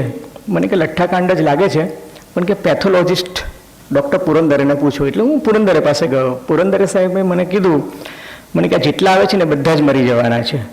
મેં કીધું કેમ? મને કે આ લોકોએ બધાએ ઇથાઇલ આલ્કોહોલની જગ્યાએ મિથાઇલ આલ્કોહોલ પી લીધો છે. અને મિથાઇલ આલ્કોહોલ જે છે ને એની ટિપિકલ કન્ફર્મેટિવ ટેસ્ટ હોય છે કે સૌથી પહેલાં એમ કે ઓપ્ટિકલ નર્વ છે ને એના પર અસર કરે, એટલે માણસને દેખાતું બંધ થાય. એટલે કે માણસ જ્યારે આવે ને ફરિયાદ કરે કે સાહેબ દેખાતું નથી, ઝાંખું દેખાય છે, એટલે થોડી વારમાં એને અંધાપો આવી જાય અને પછી એ માણસ એમ કે અડધો કલાક, 1.5 કલાકમાં મરી જાય. મને કે આનો કોઈ ઈલાજ નથી. મેં કીધું કે કેમ ઈલાજ નથી? મને કે આનો ઈલાજ છે ને ઇથાઇલ આલ્કોહોલ. અને કે ઇથાઇલ આલ્કોહોલ છે એ આજે સ્ટોકમાં નથી. આજે એમ કે શુક્રવારની રાત છે, શિવરાત્રિની રજા છે, કાલે શનિવારે બંધ હોસ્પિટલ, પરમ દિવસ રવિવાર પણ બંધ, એટલે કે હવે સોમવારે એમ કે સ્ટોક આવે તો આવે, ત્યાં સુધી મેં કીધું શું? મને કે આ બધા મરી જવાના. મેં કીધું આર યુ સિરિયસ? મને કે આમાં કોઈ બીજો વિકલ્પ જ નથી. એટલે હું ત્યાંથી દોડી અને ચીફ મિનિસ્ટર પાસે પહોંચ્યો. મેં કીધું કે જરા ચીફ મિનિસ્ટરનું ધ્યાન દોરીએ કે અહીંયા આટલો ભયંકર લઠ્ઠાકાંડ થયો છે અને ઘણા લોકો મરી જવાના છે. પણ યુ વુડ સરપ્રાઇઝ કે મને ચીફ મિનિસ્ટર સુધી પહોંચવા જ ના દેવામાં આવ્યો. વચ્ચે જ એક આસિસ્ટન્ટ કમિશનર ઓફ પોલીસ અને ડેપ્યુટી કમિશનર ઓફ પોલીસે કહ્યું કે અમે મેસેજ આપી દઈશું, તમે તમારું કામ કરો. મને થયું કે ડેડલાઇન જતી રહેશે અને સમાચાર ચૂકી જવાશે. એ દિવસોમાં અમદાવાદથી ઇન્ડિયન એક્સપ્રેસ આવતું, એટલે હું ફરી પાછો ગયો અને મને થયું કે બીજા બધા છાપાઓ કરતાં સ્કોર વધારે થઈ જાય, એટલે બીજા બધાએ 81 માણસો માર્યા, મેં 129 માણસો મારી નાખ્યા. અનફોર્ચ્યુનેટલી વાત પછીથી સાચી પણ પડી. ટોટલ 227 લોકો મર્યા હતા અને ઓફિશિયલી એ લોકો એક 133 સ્વીકાર્યા હતા. પણ આ લઠ્ઠાકાંડની તપાસ કરતાં ખબર પડી કે એક મિનિસ્ટર એમાં ઇન્વોલ્વ હતા. એક મિનિસ્ટર, જે તે વખતના ફાઇનાન્સ મિનિસ્ટર એમાં ઇન્વોલ્વ હતા. પાલિતાના બાજુના એક ધારાસભ્ય એની અંદર ઇન્વોલ્વ હતા. અને વડોદરા શહેરના એક રાજકીય પક્ષના ઘણા બધા લોકોનો એ કંપનીમાં ભાગ હતો, જ્યાંથી આ ઇથાઇલ આલ્કોહોલની જગ્યાએ મિથાઇલ આલ્કોહોલનું પીપળું આવી ગયું હતું. ને એ લોકોએ કહ્યું ભૂલમાં માલ જતો રહ્યો છે, બાકી આજ દિન સુધી કોઈ દિવસ એવી ભૂલ થઈ નથી. એનો અર્થ ખબર પડી તો 288 પીપળાઓનો માલ ત્યાંથી શિવરાત્રિના દિવસે ગયો હતો, એમાંથી એક પીપળું ખોટું આવી ગયું હતું અને એમાં આટલા લોકો મરી ગયા હતા. મેં સ્ટોરી ફર્ધર ઇન્વેસ્ટિગેટ કરી તો ખબર પડી કે એમાં એક પોલીસ અધિકારી ઇન્વોલ્વ હતો. અને ત્યાર પછી એક ઇન્ક્વાયરી કમિશન બેઠું અને ઇન્ક્વાયરી કમિશનમાં એક પોલીસ અધિકારીનું નામ આવ્યું કે આ પોલીસ અધિકારી જે છે એ આ સમગ્ર કૌભાંડમાં સંડોવાયેલા હતા અને એને સજા થવી જોઈએ. એ મહાનુભાવને સજા ના થઈ, બલકે એ મહાનુભાવ જે તે વખતના રાજકીય પક્ષના એક મંત્રીના પીએના ભાઈ હતા, એટલા માટે એમને પ્રમોશન આપીને બીજી જગ્યાએ મોકલી દેવામાં આવ્યા અને એ પાછળથી ગુજરાતના એન્કાઉન્ટર કિંગ બન્યા. એ પોલીસ અધિકારી પાછળથી ગુજરાતના એન્કાઉન્ટર કિંગ બન્યા અને એમના હસ્તે લગભગ 7-8 જેટલા એન્કાઉન્ટર થઈ ગયા. હવે જો એ પોલીસ અધિકારીને લઠ્ઠાકાંડ વખતે જો સજા થઈ હોત, જે 129 કે 133 સરકારી સાચો આંકડો જે હોય તે, એ વખતે જો એને સજા થઈ હોત તો કદાચ ગુજરાતમાં આટલા એન્કાઉન્ટર ના થયા હોત, ગુજરાતમાં કેટલાક કોમી રમખાનો જે પોલીસ એન્જિનિયરિંગ કરાવ્યા હતા એ ના થયા હોત અને ગુજરાત આટલું બદનામ ના થયું હોત. પરંતુ લઠ્ઠાકાંડ વખતે ગુજરાતમાં અને વડોદરા શહેરમાં કોઈએ સ્ટેન્ડ ન લીધું, બલકે પોલિટિકલી ઇટ વોઝ સપોર્ટેડ. અને સાહેબ, આ કહેવાતું એન્કાઉન્ટર છે ને એ તો શરૂઆત હોય છે. એટલા માટે કે એ પોલીસ અધિકારીએ તે દિવસે જોયું કે મને તો પોલિટિકલ પેટ્રોનેજ મળ્યું જ, એ સાથે એને જોયું કે વડોદરામાં રાજુ રિસાલદાર નામનો એક ગુંડો હતો, એને જે 2 અધિકારીઓએ ઉડાડી દીધા, એ અધિકારીઓને પણ જે તે વખતની સરકારે પ્રમોશન આપ્યા હતા. એટલે એને થયું કે સરકાર જે છે એ લઠ્ઠાકાંડથી ખુશ થાય, પણ જો આપણે એન્કાઉન્ટર કરી આપીએ સરકારને, એટલે એને નડતા જે ગુંડા તત્વો હોય એને જો ખતમ કરી દઈએ અને સરકારી ગુંડા તત્વોને જો આશ્રય આપીએ તો આપણને નેમ, ફેમ, પ્રમોશન, એવરીથિંગ મળે. અને ધીસ ઇઝ ઓન રેકોર્ડ કે ગુજરાતમાં જેટલા એન્કાઉન્ટર થયા છે એમાં ગીતા જોહરી કમિટીનો રિપોર્ટ એવું કહે છે કે આ પોલીસ અધિકારીઓએ નેમ, ફેમ, પ્રેસ્ટીજ અને પ્રમોશન માટે આ એન્કાઉન્ટર કર્યા હતા. મોટિવ ઓફ મર્ડર, કારણ કે બધા જ એન્કાઉન્ટરમાં પછીથી સરકારે સ્વીકાર્યું કે આ એન્કાઉન્ટર નહોતા પણ મર્ડર હતા. મારો કહેવાનો આશય એ છે કે આ એન્કાઉન્ટર બહાદુરોએ પહેલાં કહેવાતા એન્કાઉન્ટર કર્યા, પછી એ લોકોએ એક્સટોર્શન ચાલુ કર્યું, પછી એ લોકોએ સુપારી કિલિંગ પણ કર્યા ગુજરાતમાં. એને વર્ચ્યુઅલી જોવા જઈએ તો આ લોકો યુનિફોર્મની અંદર ક્રિમિનલ કરતાં પણ વધારે બદતર કામ કરતા હતા. સાહેબ, હું તમને સ્ટેટિસ્ટિક્સ આપું છું કે ગુજરાતમાં 1969 થી 2002ની સાલ સુધીમાં 419 જેટલા રાયોટ્સ નાના મોટા થયા છે. એમાં સૌથી વરવા, જેને આપણે રમખાણો કહી શકીએ, ગોધરાકાંડ પછીના હતા. અને એ પહેલાંના સૌથી ખરાબ રાયોટ્સ જે ગુજરાતમાં થયા હતા 1969માં થયા હતા અમદાવાદમાં, અને પછી એ બધા પ્રસર્યા હતા. 2002 પછી ગુજરાતમાં કોમ્યુનલ રાઇટ્સ થયા નથી. 2002 પછી ગુજરાતમાં કોમ્યુનલ રાઇટ્સ થયા નથી. એ ચમત્કાર કેમ થયો છે એની પણ હું વાત કરવા માંગુ છું. 2002 થી 2006 સુધીમાં 2002થી 2006 સુધીમાં ગુજરાતમાં 12 એન્કાઉન્ટર થયા અને 2006માં જે એન્કાઉન્ટર થયું એની ઇન્ક્વાયરી 2007ની 13મી જાન્યુઆરીએ સુપ્રીમ કોર્ટે આપી તો 2007થી કે આજ દિન સુધી ગુજરાતમાં એક પણ એન્કાઉન્ટર થયું નથી. શું ગુજરાતમાં કહેવાતા ત્રાસવાદીઓ આવવાનું બંધ થઈ ગયું? તમામ એન્કાઉન્ટર વખતે એક જ સરખી બ્રીફ પોલીસ અધિકારીઓ દ્વારા આપવામાં આવતી હતી કે આ ત્રાસવાદી લશ્કરે તોયબા સાથે સંકળાયેલો હતો, પાકિસ્તાનમાં સંપર્કો ધરાવતો હતો, દાઉદની ગેંગનો મેમ્બર હતો, ગુજરાતમાં નરેન્દ્ર મોદીની હત્યા કરવા માટે આવ્યો હતો, LK અડવાણી એના નિશાન પર હતા, પ્રવીણ તોગડિયાને મારવા માટે આવ્યો હતો, અશોક ભટ્ટની હત્યા કરવા માટે આવ્યો હતો અને સેન્ટ્રલ ગવર્મેન્ટમાંથી ઇન્ટેલિજન્સ ઇનપુટ મળ્યું અને પછી એમ કે ગુજરાતની જાબાજ પોલીસે એમ કે ચકોર નજરથી એને પકડી લીધો અને બધા જ એન્કાઉન્ટર જુઓ ને તો સવારના 3 થી 4 વચ્ચે જ થાય. સવારના 3 થી 4 વચ્ચે જ થાય, કારણ કે છાપા ત્યારે છપાઈ ગયા હોય અને 3 થી 4 વચ્ચે જ થાય. તમામ એન્કાઉન્ટર વખતે જુઓ ને તો પોલીસ કમિશનર રજા પર જ હોય. તમે રેકોર્ડ કાઢીને જુઓ, અમદાવાદ પોલીસ કમિશનર રજા પર હતા ત્યારે આ એન્કાઉન્ટર થયું અને અમુક અધિકારીઓ જ્યારે ફરજ પર હાજર હોય ત્યારે જ એન્કાઉન્ટર થાય. એ જ સમયે ત્રાસવાદીઓ આવે અને એ લોકો આવે ત્યારે અમદાવાદમાં વટવા સેન્ટરથી એન્ટર થાય અને ગાંધીનગર બાજુના રસ્તા પર હોય ત્યાં જ એ લોકો પોલીસ એમને આતરી લે અને એ જ જગ્યાએ એ લોકો ભાગવા જાય અને ત્યાં જ પોલીસ એમને ફાયરિંગ કરે. અને આ જ ક્રાઇમ બ્રાન્ચના અધિકારીઓ જ્યારે હૈદરાબાદમાં ટ્રેનિંગમાં ગયા હતા ત્યારે બધા જ અધિકારીઓ નિશાન મારવામાં ફેલ ગયા હતા. 10માંથી 3 માર્ક, 10માંથી 2 માર્ક જે અધિકારીઓના આવ્યા હતા એ બધા જ અમદાવાદના એન્કાઉન્ટર સ્પેશિયાલિસ્ટો હતા. કારણ કે હવે દિલ્હીથી પેલી સેન્ટર ફોરેન્સિક લેબનો રિપોર્ટ આવે છે કે જે ગોળીથી એમ કે આ વ્યક્તિ હણાયો છે એ અને આ બતાવેલું હથિયાર એ બંને એક નથી. એનો અર્થ કે મારનારા પણ બીજા હતા અને ક્રેડિટ લેનારા પણ બીજા હતા. રાજુ રિસાલદારનું જ્યારે એન્કાઉન્ટર થયું ને ત્યારે રાજુ રિસાલદારનું એન્કાઉન્ટર એટલા માટે લોકોએ જસ્ટિફાય કર્યું કે એણે એક પત્રકારની હત્યા કરી હતી અને એ પત્રકાર ત્યારે સંદેશના એડિટર હતા વડોદરા ખાતેના. એમની સાથે મેં કામ પણ કર્યું હતું, દિનેશ પાઠક. ઘણા પત્રકારો કદાચ તમે ઓળખતા પણ હશો. એ દિનેશ પાઠકની એને થોડે દિવસે હત્યા કરી ઓફિસની બહાર, પ્રિમાઇસીસની બહાર, અને એટલે જ સરકાર અને પોલીસને બધાએ સ્ટેન્ડ લીધું કે એણે પત્રકારની હત્યા કરી છે એટલે એનું એન્કાઉન્ટર કરી નાખવું જોઈએ. મને આગલા દિવસે સાંજે 5-5:30 માહિતી મળી કે રાજુ રિસાલદાર મુંબઈમાં પકડાઈ ગયો છે અને કે અડધા કલાકમાં એનું એન્કાઉન્ટર થઈ જવાનું છે. હું ત્યારે ગુજરાત સમાચારમાં હતો એટલે ગુજરાત સમાચાર માટે આ બહુ મોટા બ્રેકિંગ ન્યૂઝ હતા. એટલે મેં માલિકોને વાત કરી, મેં કીધું બોસ પેલો પકડાઈ ગયો છે મુંબઈમાં, સિક્રેટ ઇન્ફોર્મેશન છે અને 1-2 કલાકમાં એન્કાઉન્ટર થઈ જશે. મને તરત પૂછ્યું કે ફોટો? મેં કીધું મરે પછી ફોટો મેનેજ કરીએ. મને કે ના આપણામાં સ્પેશિયલ એક્સક્લુઝિવ જ આવવું જોઈએ. મેં કીધું એક્સક્લુઝિવ જ આવશે. હવે સાહેબ ટ્રેજેડી એવી થઈ કે ત્યારે આ 1992-93ની વાત છે અને મુંબઈમાં ભયંકર રાયટ્સ થયા હતા અને જે રાજુ રિસાલદાર હતો એ શિવસેના સાથે સંપર્કો ધરાવતો હતો. એટલે મુંબઈ પોલીસ કમિશનરે ના પાડી દીધી કે નહીં મારા એરિયામાં કે કોઈ એન્કાઉન્ટર નહીં, શિવસેનાવાળો મળી જાય અને અહીંયા પ્રોબ્લેમ થઈ જાય કે તું यहाँ से ले जाओ. એટલે એ લોકો નક્કી કર્યું થાણેમાં પતાવીએ. થાણેવાળાએ પણ ના પાડી. એને કહ્યું તું ગુજરાત કે હેડ મેં કરો ને, એટલે એ લોકોએ નક્કી કર્યું કે વાપી વલસાડ વચ્ચે પતાવી દઈશું. પણ સુરત રેન્જ આઈજીને ખબર નહીં તે દિવસે શું સૂઝ્યું હશે કે મોડી સાંજે ઓફિસમાં ગયા ત્યારે એને જોયું કે મુંબઈ ક્રાઇમ બ્રાન્ચના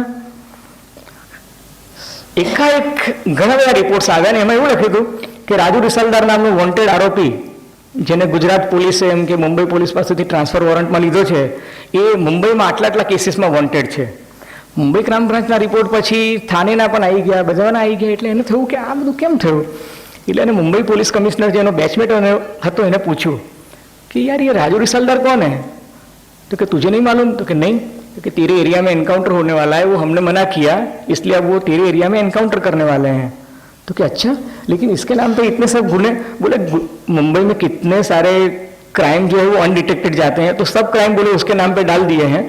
बोले तुम लोग एनकाउंटर करो और हम यहाँ फाइल क्लोज कर देंगे. એટલે એને થયું કે સાલું આ બધું ફાઇલ ક્લોઝ થતી હોય મારા એરિયામાં હું ક્યાં ફસાવું અને રિટાયરમેન્ટના 3 મહિના બાકી છે. એટલે એની પર જ્યારે હોમ મિનિસ્ટરનો ફોન આવ્યો કે તમારા એરિયામાં એન્કાઉન્ટર થવાનું છે એટલે એને ના પાડી દીધી કે નહીં સર મેરે एरिया में मत करो, यहाँ पोस्टमार्टम का भी लफड़ा होगा और I don't want to take risk. એટલે લોકો નક્કી કર્યું કે ચાલો કોઈ નહીં, બરોડામાં આપણે એને પતાવી દઈશું. હવે મને ત્યારે હોમ સેક્રેટરીએ, બરોડાના પોલીસ કમિશનરે અને જે તે વખતના ડેપ્યુટી ચીફ મિનિસ્ટરે ખાતરી આપી કે મેટર ઓફ 1 or 2 hours તમારે લખવી લખી દો સ્ટોરી, સાચી જ પડશે. અને સાહેબ મેં સ્ટોરી લખી કાઢી કે રાજુ રિસાલદારનું એન્કાઉન્ટર, અને રાતના 1 વાગ્યા સુધી એ ના મર્યો. અને પછી મારા કપાળ પર મને કે આ નહીં મરે તો તમને માર નાખશું. મને કે છાપું છપાઈ ગયું, 2,68,000 કોપી થઈ ગઈ, હવે શું કરવાનું? મેં કહ્યું સાહેબ હું ચેક કરું છું શું થયું, કારણ કે પોલીસ કમિશનર આ બધાએ તો કહ્યું હતું કે એન્કાઉન્ટર થઈ જશે. સદભાગ્યે કે દુર્ભાગ્યે તો એનું વહેલી સવારે 6:10 એન્કાઉન્ટર થયું.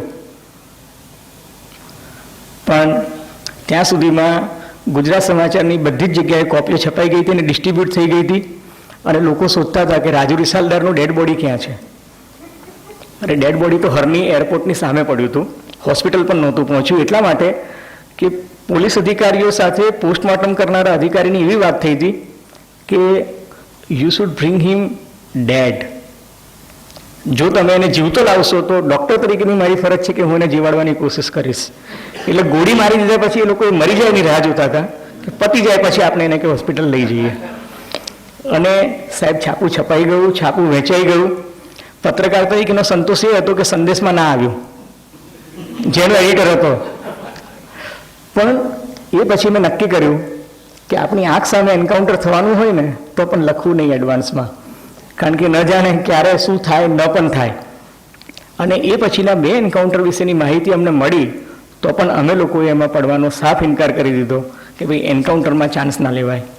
તો મારો કહેવાનો મુદ્દો એ છે કે આ એન્કાઉન્ટર થાય છે એ બધાને જ ખબર છે, દરેક એન્કાઉન્ટરમાં એક જ પ્રકારની FIR ફાટે છે, એક જ પ્રકારનું, છતાં નોબડી ટુક એ સ્ટેન્ડ કે આજે આ એન્કાઉન્ટર કરો છો. એકાદ કિસ્સામાં કદાચ જસ્ટિફાય પણ હોય, પછી લતીફનો કિસ્સો હોય કે રાજુ રિસાલદારનો કિસ્સો હોય કે કદાચ વ્યક્તિ એટલો બધો એના કનેક્શન્સ એવા વધી ગયા હોય કે એના સ્થાપિત હિતોને તમે ન તોડી શકો તો પોલિટિકલી નુકસાન થતું હોય તમને. પણ એન્કાઉન્ટરની જો પ્રથા પડી જાય તો એ સમાજ માટે ભયંકર હાનિકારક છે. પણ એવું ત્યારે કોઈ સ્વીકારવા તૈયાર નહોતું. જ્યારે સુપ્રીમ કોર્ટમાં મામલો ગયો ત્યારે હવે ધીરે ધીરે બધા તથ્યો બહાર આવે છે. મારો કહેવાનો આશય એ છે કે એન્કાઉન્ટર તો તપાસ થઈને એટલા માટે બહાર આવ્યું. હકીકતમાં ગુજરાતમાં જે કોમી રમખાણો થયા છે ને એની તપાસ કરશો તો ખબર પડશે કે ઘણા બધા કોમી રમખાણો એન્જિનિયર્ડ કરાવવામાં આવ્યા હતા. કોમી રમખાણો પ્રેરિત હતા, પોલિટિકલ પણ હતા, રિયલ એસ્ટેટ દ્વારા પણ કરાવવામાં આવ્યા હતા, પોલીસ ઓફિસરો દ્વારા પણ કરાવવામાં આવ્યા હતા. એક પોલીસ ઓફિસરનું પોસ્ટિંગ ત્યાંથી હટાવવા માટે બીજા પોલીસ ઓફિસરે ત્યાં કરાવ્યું હોય, ઘણી વખત બોટલીગરો કરાવતા હતા, ઘણી વખત જમીનો પડાવવા માટે પણ કરતા હતા. આ બધા જ communal riots most of them જમીનો સાથે સંકળાયેલા હતા, કાં પછી બુટલેગરોના પોતપોતાના એરિયાઝની વહેંચણી માટેના હતા. તમે 2002ના રાયોટ્સ પછી ગુજરાતમાં જે જગ્યાએ નરોડા પાટિયા કે જ્યાં 197 માણસો મરી ગયા, કે નરોડા ગામ કે જ્યાં 95 માણસો મરી ગયા, આ બધા તમે જુઓ ને તો ત્યાં બિહારી મુસ્લિમો મર્યા છે, સ્થાનિક મુસ્લિમો નથી મર્યા. કારણ કે સ્થાનિક મુસ્લિમોનો અને હિન્દુઓનો હિસાબ પહેલેથી ચૂકતે થઈ ગયો હતો. આ જે બહારથી આવ્યા ને એ લોકોને સૌરાષ્ટ્રથી આવેલા લોકો વચ્ચે ને એમની વચ્ચેનો ઝઘડો હતો. કોઈએ આજ દિન સુધી એ તપાસ કરવાની કોશિશ કરી નથી કે દલિતોને શસ્ત્રો કોને આપ્યા અને બિહારી મુસ્લિમોને શસ્ત્રો કોને આપ્યા. એટલે રાયટ્સ માટે ઘણી વખત આપણે સરકારને બદનામ કરીએ છીએ, પણ એક લોબી છે. એક જમાનામાં ગુજરાતમાં તેલિયા રાજાઓની લોબી હતી, પછી પોલિટિશિયન અને પોલીસની લોબી પાવરફુલ થઈ, પછી ગેમ્બલર્સની લોબી પાવરફુલ થઈ, પછી આ રાજુ રિસાલદાર ટાઈપ જે ટ્રેડ યુનિયનમાંથી બની બેઠેલા નેતાઓ અને ગુંડા હતા એની લોબી પાવરફુલ થઈ. અત્યારે બિલ્ડરોની લોબી પાવરફુલ છે. પછી આ જ બિલ્ડરો કાળક્રમે સ્પેશિયલ ઇકોનોમિક ઝોનમાં થઈ ગયા અને પછી હવે એ લોકો સ્પેશિયલ ઇન્વેસ્ટમેન્ટ રિજનના માલિકો થઈ ગયા, જેથી રિયલ એસ્ટેટમાં સરકાર પાસેથી મેક્સિમમ જમીનો લઈ આવે અને એ જમીનોમાં ફરી પાછી રિયલ એસ્ટેટની ગેમ ચાલુ થઈ શકે. હકીકત એ છે કે મીડિયાએ કોઈ દિવસ સ્ટેન્ડ ના લીધું. એટલા માટે ના લીધું સ્ટેન્ડ કારણ કે અખબારોના પણ સ્થાપિત હિતો હતા, અખબારોના પણ સ્થાપિત હિતો હતા. અને જ્યારે આ સ્થાપિત હિતો શાસન સાથે ભળી જાય ત્યારે હંમેશા મૂલ્યોનો ભોગ લેવાય છે, સત્યોનો ભોગ લેવાય છે, અને એને જ કારણે સત્ય જે છે એ બહાર આવતું નથી. હું પ્રમુખ સ્વામીને સલામ એટલા માટે કરું છું કે જે દીપકે જે અવતરણ વાંચ્યું, હકીકત એ છે કે એ વ્યક્તિએ અક્ષરધામમાં ત્રાસવાદી હુમલા થયા પછી જો એણે ખરેખર એક ઈશારો આપી દીધો હોત ને તો ગુજરાતમાં ગોધરાકાંડ પછી મર્યા એના કરતાં કદાચ 10 ગણા વધારે લોકો મરી ગયા હોત. કારણ કે એ લોકોના અનુયાયીઓનું પ્રમાણ ગુજરાતમાં બહુ જ વધારે છે. પરંતુ એ વ્યક્તિએ કહ્યું કે નહીં, હું નથી ઈચ્છતો કે આ 2 ત્રાસવાદીઓ ઈચ્છે છે કે ગુજરાતમાં કોમી રમખાણો થાય અને માત્ર આ બે ત્રાસવાદીઓને કારણે મારી 10,000 વર્ષની જે જૂની હિન્દુ સંસ્કૃતિ છે એનો માર્ગ આ બે ત્રાસવાદીઓ ના ચાતરી શકે. અને he has taken A stand. અને એને પોતાના મંચ પરથી સોનિયા ગાંધીને પણ બોલવાની પરવાનગી ના આપી અને અડવાણીને પણ બોલવાની તક ના આપી, મોદીને પણ તક ના આપી ને તોગડિયાને પણ બોલવાની મંજૂરી ના આપી. અને એને જ કારણે ગુજરાતમાં શાંતિ સ્થપાઈ. મારો કહેવાનો જે મુખ્ય આશય છે કે મીડિયા ક્યાં ક્યાં ફેલ ગયું, મીડિયા પોતાનું સ્ટેન્ડ લેવામાં કઈ રીતે ફેલ જાય છે. દાખલા તરીકે ગોધરાકાંડ ગુજરાતમાં થયો ત્યાર પછી પત્રકારો છે ને એ પણ આડી અને ઊભી છાવણીમાં વહેંચાઈ ગયા. તમે ગુજરાતી મીડિયાવાળા છો, અમે અંગ્રેજી મીડિયાવાળા છીએ. તમે સેક્યુલર છો, અમે નોન સેક્યુલર છે. એમાં પાછો એક ત્રીજો વર્ગ આવી ગયો સુડો સેક્યુલર ટાઈપ, કે ગુણવંત શાહ તો સુડો સેક્યુલર છે, ચંદ્રકાંત બક્ષી તો કે સેક્યુલર છે, આ તો કે નોન સેક્યુલર છે. એ પ્રકારનો એક આખો વર્ગ ઊભો થઈ ગયો. બીજો થયો કે અમે પ્રિન્ટ મીડિયાવાળા છે, તમે ઇલેક્ટ્રોનિક મીડિયાવાળા છો. અમે પ્રિન્ટ મીડિયાવાળા છે, તમે ઇલેક્ટ્રોનિક મીડિયાવાળા છો. અમે ગુજરાતી છીએ, તમે નોન ગુજરાતી છો. અમે હિન્દુ તરફી છીએ, તમે મુસ્લિમ તરફી છો. બરાબર છે. આ બધા જ પત્રકારત્વમાં જે સ્ટેન્ડ લેવાયા ને એમાં અલ્ટિમેટલી સત્યનો ભોગ લેવાયો. ગુજરાત ટુડેનું રિપોર્ટિંગ એવું કે મુમતાઝ નામની એક છોકરી જે હતી એણે એમ કે આ વિશ્વ હિન્દુ પરિષદના કાર્યકર્તાઓ પકડીને એમ કે ચાની કિટલી પરથી એના બાપના હાથમાંથી છોડાવીને S6માં લઈ ગયા અને એના પર રેપ કરવાની કોશિશ કરી. એટલા માટે એમ કે આ રમખાણો થયા અને એટલા માટે કોચને સળગાવી દેવામાં આવ્યો. વિશ્વ હિન્દુ પરિષદના કાર્યકર્તાઓ એવું કહેતા હતા કે અમારે સાથે જે ટ્રાવેલ કરતી 6 મહિલાઓ હતી એ 6 મહિલાઓને કે આ મુસ્લિમોએ પકડ્યા અને એમના સ્તનો કાપી નાખ્યા એટલા માટે કે અમે લોકો ઉશ્કેરાયા. વાસ્તવમાં બંને વાત ખોટી હતી, પણ કોઈએ એની સ્પષ્ટતા ના કરી. ગુજરાતમાં ગોધરાકાંડ થયો એ બહુ શરમજનક ઘટના હતી, પણ બીજે દિવસે બંધની જે જાહેરાત કરવામાં આવી, રાજકીય પક્ષો તો કરે, પરંતુ કોઈ છાપાએ એવું ના લખ્યું કે બંધ ભલે કરો પણ શાંતિ જાળવવી જોઈએ. ડેડ બોડીઝ ગોધરાથી તમે અમદાવાદ લાવો એટલે આખા ગુજરાતમાં ચેનલો 24 કલાક એ ડેડ બોડીઝને બતાવે ને અમદાવાદ શહેરમાંથી જો ડેડ બોડીઝ સોલા સિવિલ હોસ્પિટલથી ઠેક બાપુનગર સુધી જાય એનો જો તમે પ્રોસેસન કાઢો તો દેખીતી રીતે સમગ્ર અમદાવાદ શહેરમાં માહોલ જે છે એની ઉત્તેજના આવે. એ ડિસિઝન ખોટું હતું એવું લખવાની હિંમત કોઈ છાપાએ કરી નહીં. ગોધરાકાંડ બન્યો એના પહેલા જ કલાકમાં દિલ્હીથી વિશ્વ હિન્દુ પરિષદના એક નેતાએ કહ્યું કે એ ઇસ્લામિક ત્રાસવાદી કૃત્ય છે. એટલે બધા જ નેતાઓએ એક જ લાઈન પ્રમાણે કહ્યું કે આ ઇસ્લામિક ત્રાસવાદ છે. એટલે જે ગુજરાતની ઘટના હતી એમાં પાકિસ્તાન પણ આવી ગયું ને પછી અફઘાનિસ્તાન પણ આવી ગયું ને દુબઈથી પણ પૈસા આવવા માંડ્યા, કારણ કે બધાને લાગ્યું કે આ ઇસ્લામિક ત્રાસવાદમાં ગુજરાતના મુસ્લિમો થાય છે એટલે ત્યાંની લોબી પણ એક્ટિવ થઈ ગઈ અને અહીંની લોબી પણ એક્ટિવ થઈ ગઈ. અને જે ગુજરાતનો જે એક લોકલ ઇન્સિડન્ટ હતો એ આખો ગ્લોબલ લેવલ પર જતો રહ્યો. એ પછી આ એન્કાઉન્ટરની ઘટનાઓ થઈ, તમામ પ્રકારની FIR જે બધી ફાઇલ થઈ બધામાં એક સરખા જ પહેલા 3 પેરેગ્રાફ થયા કે ઇસ્લામિક ત્રાસવાદીઓ આવ્યા એમણે આમ કર્યું.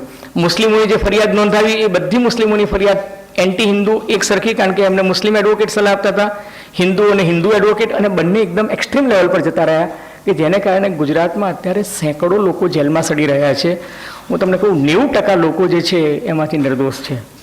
જો ગુજરાત હાઈકોર્ટ હરેન પંડ્યાના હત્યારાઓને છોડી શકતી હોય પુરાવાના અભાવે, તો મને એવું લાગે છે કે સેંકડો હિન્દુઓ અને મુસ્લિમો જે નિર્દોષ રીતે સબડી રહ્યા છે જેલમાં એમને છૂટવાનો 100% અધિકાર છે, પણ એમના માટે કોઈ પેરવી કરનાર પણ નથી. વાસ્તવિકતા એ છે જે મેં કહ્યું કે આર્થિક હિતો જ્યારે સત્તા લાલસા સાથે ભળે ત્યારે સાધન શુદ્ધિ રહેતી નથી અને એને કારણે આ બધી મોકાન સર્જાય છે. હું માનું છું કે ક્યારેક એના માટે આપણું કલ્ચર પણ જવાબદાર છે. અને એ માત્ર ગુજરાત માટે સાચું છે એવું નથી, ગ્લોબલી સાચું છે. એથેન્સ અને સ્પાર્ટા બંને બાજુમાં હતા, પણ એથેન્સે આપણને સોક્રેટિસ આપ્યો, એરિસ્ટોટલ આપ્યો, પ્લુટો આપ્યો, કારણ કે ત્યાં વાણી સ્વાતંત્ર્ય હતું, અભિવ્યક્તિની છૂટ હતી, કલાકારો મન ફાવે એવા પેઇન્ટિંગ કરી શકતા, ત્યાં ડિબેટનું કલ્ચર હતું, ડિસેન્ટનું કલ્ચર હતું. તમે કહી શકો કે આ વાત ખોટી છે, પણ સ્પાર્ટાનું જે કલ્ચર હતું એમાં એવું હતું કે પર્વત પર લઈને બાળક જન્મે એ સાથે પર્વત પર લઈ જઈને ત્યાંથી છોડી દેવામાં આવે અને જો નીચે ખીણમાં એ બાળક જીવતો મળે તો એને બહાદુર લડવૈયો બનાવવામાં આવતો, કારણ કે સ્પાર્ટામાં કલા અને સંસ્કૃતિનું કોઈ કલ્ચર હતું નહીં. અને એટલે સ્પાર્ટામાં અને એથેન્સમાં બંનેમાં તમને કલ્ચરમાં આસમાન જમીનનો અંતર જોવા મળે છે. સાહેબ ગુજરાતનું કલ્ચર જે છે ને એ નફાનું કલ્ચર છે. નફાનું કલ્ચર કઈ રીતે છે? દાખલા તરીકે ગુજરાતમાં દાન પણ આપશે ને તો એ સદવિચાર પરિવારવાળાને આપશે, કારણ કે કહેશે કે સદવિચાર પરિવારવાળા છે એ વૃદ્ધાશ્રમમાં આપે છે, ત્યક્તાઓને આપે છે, વિધવાઓને આપે છે, એટલે ગરીબ ગુરબાઓને આપવું કે આ જગ્યાએ આપવું. પણ કોઈ દાન જે છે એ સદભાવના માટે અપાતું નથી, કારણ કે ત્યાં પછી સદભાવના પર્વવાળા જે છે એ પછી એમ કે હ્યુમન રાઇટ્સવાળાને આપશે, એ PUCL વાળાને આપશે, એ બાલ અધિકાર માટે આપશે, એ મહિલા અધિકાર માટે આપશે, એ કે આ મહિલાઓને બહુ ચડાવવા જેવી નથી. એવું એક ગુજરાતનું એક પ્રસ્થાપિત કલ્ચર છે. અમારે ત્યાં ઈલાબેન ભટ્ટ અને ઈલાબેન પાઠક બંને બહુ સન્માનનીય મહિલાઓ છે અને બંને બહુ જ સારું સમાજ સેવાનું કામ કરે છે. પણ ઈલાબેન ભટ્ટ છે ને એ સેલ્ફ એમ્પ્લોઈડ વિમેન એસોસિએશન એટલે સેવા નામની સંસ્થા ચલાવે છે. સેલ્ફ એમ્પ્લોઈડ વિમેન એસોસિએશન સેવા, જેનો મુખ્ય ઉદ્દેશ્ય ઇકોનોમિક અપલિફ્ટમેન્ટ ઓફ વિમેન છે, કે મહિલાઓને આર્થિક રીતે એમ કે પગભર થાય એના માટે ઈલાબેન ભટ્ટ કામ કરે છે. એ બહેનને ઈલાબેન ભટ્ટને દુનિયાભરની સંસ્થાઓ હિલેરી ક્લિન્ટનથી માંડીને બિલ ગેટ્સ સુધીના લોકો દાન આપવા આવે છે. પણ ઈલાબેન પાઠક જે છે એ મહિલાઓના સશક્તિકરણ માટે કામ કરે છે, નારી સશક્તિકરણ માટે. જો નારીનું શોષણ થતું હોય તો એના માટેના કેસ. એટલે અમદાવાદના લોકો શું કે આ બાઈ છે ને બધી બૈરાઓને બગાડે છે એટલે કે એને ડોનેશન નહીં આપવું. આ કલ્ચરનો ડિફરન્સ છે. ગુજરાતનું મહાજન કલ્ચર છે ને એટલું બધું સમર્પિત અને સમર્થિત છે સરકારને અને સત્તાને કે કોઈ દિવસ કોઈ મુદ્દે વિરોધ જ નહીં કરે. તમે વેટ નાખો તો પણ વાંધો નહીં, વેટ હટાવો તો પણ વાંધો નહીં, ટાટાને જમીન આપો તો પણ વાંધો નહીં, અંબાણીને આપો તોય વાંધો નહીં, અદાણીને આપો તો પણ વાંધો નહીં. આપણું શું? આપણું શું? બોસ આપણને ફાયદો થશે કે નહીં થાય, એનાથી આગળ એ લોકો કોઈ દિવસ વધતા જ નથી. ગુજરાતમાં જમીનનો કાયદો આજથી 10 વર્ષ પહેલાં સુધારાયો. પહેલાં એવું હતું કે 8 કિલોમીટરના એરિયામાં જ ખેડૂત જમીન ખરીદી શકે. એ કાયદો એક સરકારે આવીને હટાવી દીધો. એ સરકાર પાસે સત્તા હતી કે નહીં, લઘુમતી સરકાર હતી, કેટલો ટાઈમ ટકવાની હતી, પણ બધા જ પક્ષોએ સપોર્ટ આપ્યો. એને કારણે ગુજરાતમાં આજે એક કોમ્યુનિટી પાસે જમીનોનું પ્રમાણ જે છે એ લગભગ 60 થી 62% જેટલી જમીન માત્ર એક કોમ્યુનિટી પાસે છે. અને એને કારણે તમે જુઓ કે ગુજરાતમાં હવે પટેલો અને ક્ષત્રિયો વચ્ચે, દલિતો અને સવર્ણ વર્ગ વચ્ચેનો વિગ્રહ જે છે એ વધી રહ્યો છે. હવે હિન્દુ અને મુસ્લિમ વચ્ચેના ક્લેશ જે છે એ ગુજરાતમાં ઘટી રહ્યા છે. બીજું કે મેં તમને કહ્યું ને ગુજરાતમાં મહાજનનું કલ્ચર જે નફાનું કલ્ચર છે, એ લોકો કહ્યું કે બોસ આ 2002ના રાયટ્સ બરાબર છે કે હવે મુસ્લિમો એક વખત લાઇનમાં આવી ગયા ને હવે નહીં કરતા. તો કે કેમ? એ કે આપણા ધંધા રોજગારને અસર થાય છે. એટલે હવે એ પાવરફુલ લોબી જે છે એ નથી ઈચ્છતી કે ગુજરાતમાં કોમ્યુનલ રાઇટ્સ થાય. ક્રેડિટ જેને લેવી હોય એને લેવા દો, પણ એ પાવરફુલ લોબી જે છે એ નથી ઈચ્છતી કે ગુજરાતમાં રાઇટ્સ થાય, એટલા માટે રાઇટ્સ નથી થતા. અને એ લોબી જ્યારે ઈચ્છશે ત્યારે ફરી પછી રાઇટ્સ થઈ પણ શકે. અને આ માત્ર ગુજરાતમાં થાય છે એવું નથી. ઘણી વખત છે ને spinning of news in media સામાન્ય વાચકને બિચારાને ખબર પણ નથી પડતી અને સ્પિનિંગ ઓફ ન્યૂઝ થઈ જાય છે. હું તમને ઉદાહરણ આપું. હું પ્રાઇમ મિનિસ્ટર સાથે ન્યુક્લિયર સિક્યુરિટી ડીલમાં વોશિંગ્ટન ગયો હતો અને ત્યારે પ્રાઇમ મિનિસ્ટરના મીડિયા એડવાઇઝર અને બધાને એવો ભય હતો કે ડાબેરીઓ ટેકો પાછો ખેંચી લેશે, ભાજપ સમર્થન નહીં આપે અને હાઉસ એટલે કે પાર્લામેન્ટમાં કે પ્રોબ્લેમ થશે. તો 23મી નવેમ્બરે આ ડીલ સાઇન થવાની હતી અને તમે 23 નવેમ્બર 2010નું ઇન્ડિયન એક્સપ્રેસ કાઢીને ચેક કરી લેજો. સવારે એમાં લિબ્રેહાન કમિશનનો રિપોર્ટ લીક થઈ ગયો અને લિબ્રેહાન કમિશનના રિપોર્ટમાં આવી ગયું કે લાલકૃષ્ણ અડવાણી, મુરલી મનોહર જોશી, અટલ બિહારી વાજપેયી, સુષ્મા સ્વરાજ, સાધ્વી ઋતુંભરા આ બધાના નામ એમ કે લિબ્રેહાન કમિશને આપ્યા છે અને કહ્યું છે કે આ બધાની સામે એમ કે ક્રિમિનલ કેસ ફાઇલ થવો જોઈએ. Very good. ભાજપને ઇસ્યુ મળી ગયો, ડાબેરીઓને પણ ઇસ્યુ મળી ગયો, મુલાયમને પણ ઇસ્યુ મળી ગયો, લાલુને પણ ઇસ્યુ મળી ગયો અને પાર્લામેન્ટ જે છે એ 3 દિવસ સુધી સમરાંગણમાં ફેરવાઈ ગઈ અને ઉપર ન્યુક્લિયર ડીલ સાઇન પણ થઈ ગઈ, નહીં કોઈને ખબર પણ ના પડી. હિન્દુસ્તાનના બધા જ છાપાઓમાં લિબ્રેહાન કમિશન ને બાબરી ધ્વંસના રિપોર્ટની જ ચર્ચા ચાલતી રહી. ત્યાં ઉપર શું ડીલ થઈ એના વિશે કોઈને કંઈ પડી જ નહોતી, કારણ કે ડેડલાઇનનો સવાલ હતો.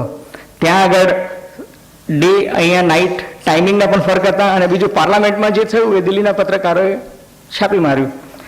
કહેવાનો આશય એ છે કે this is spinning of news.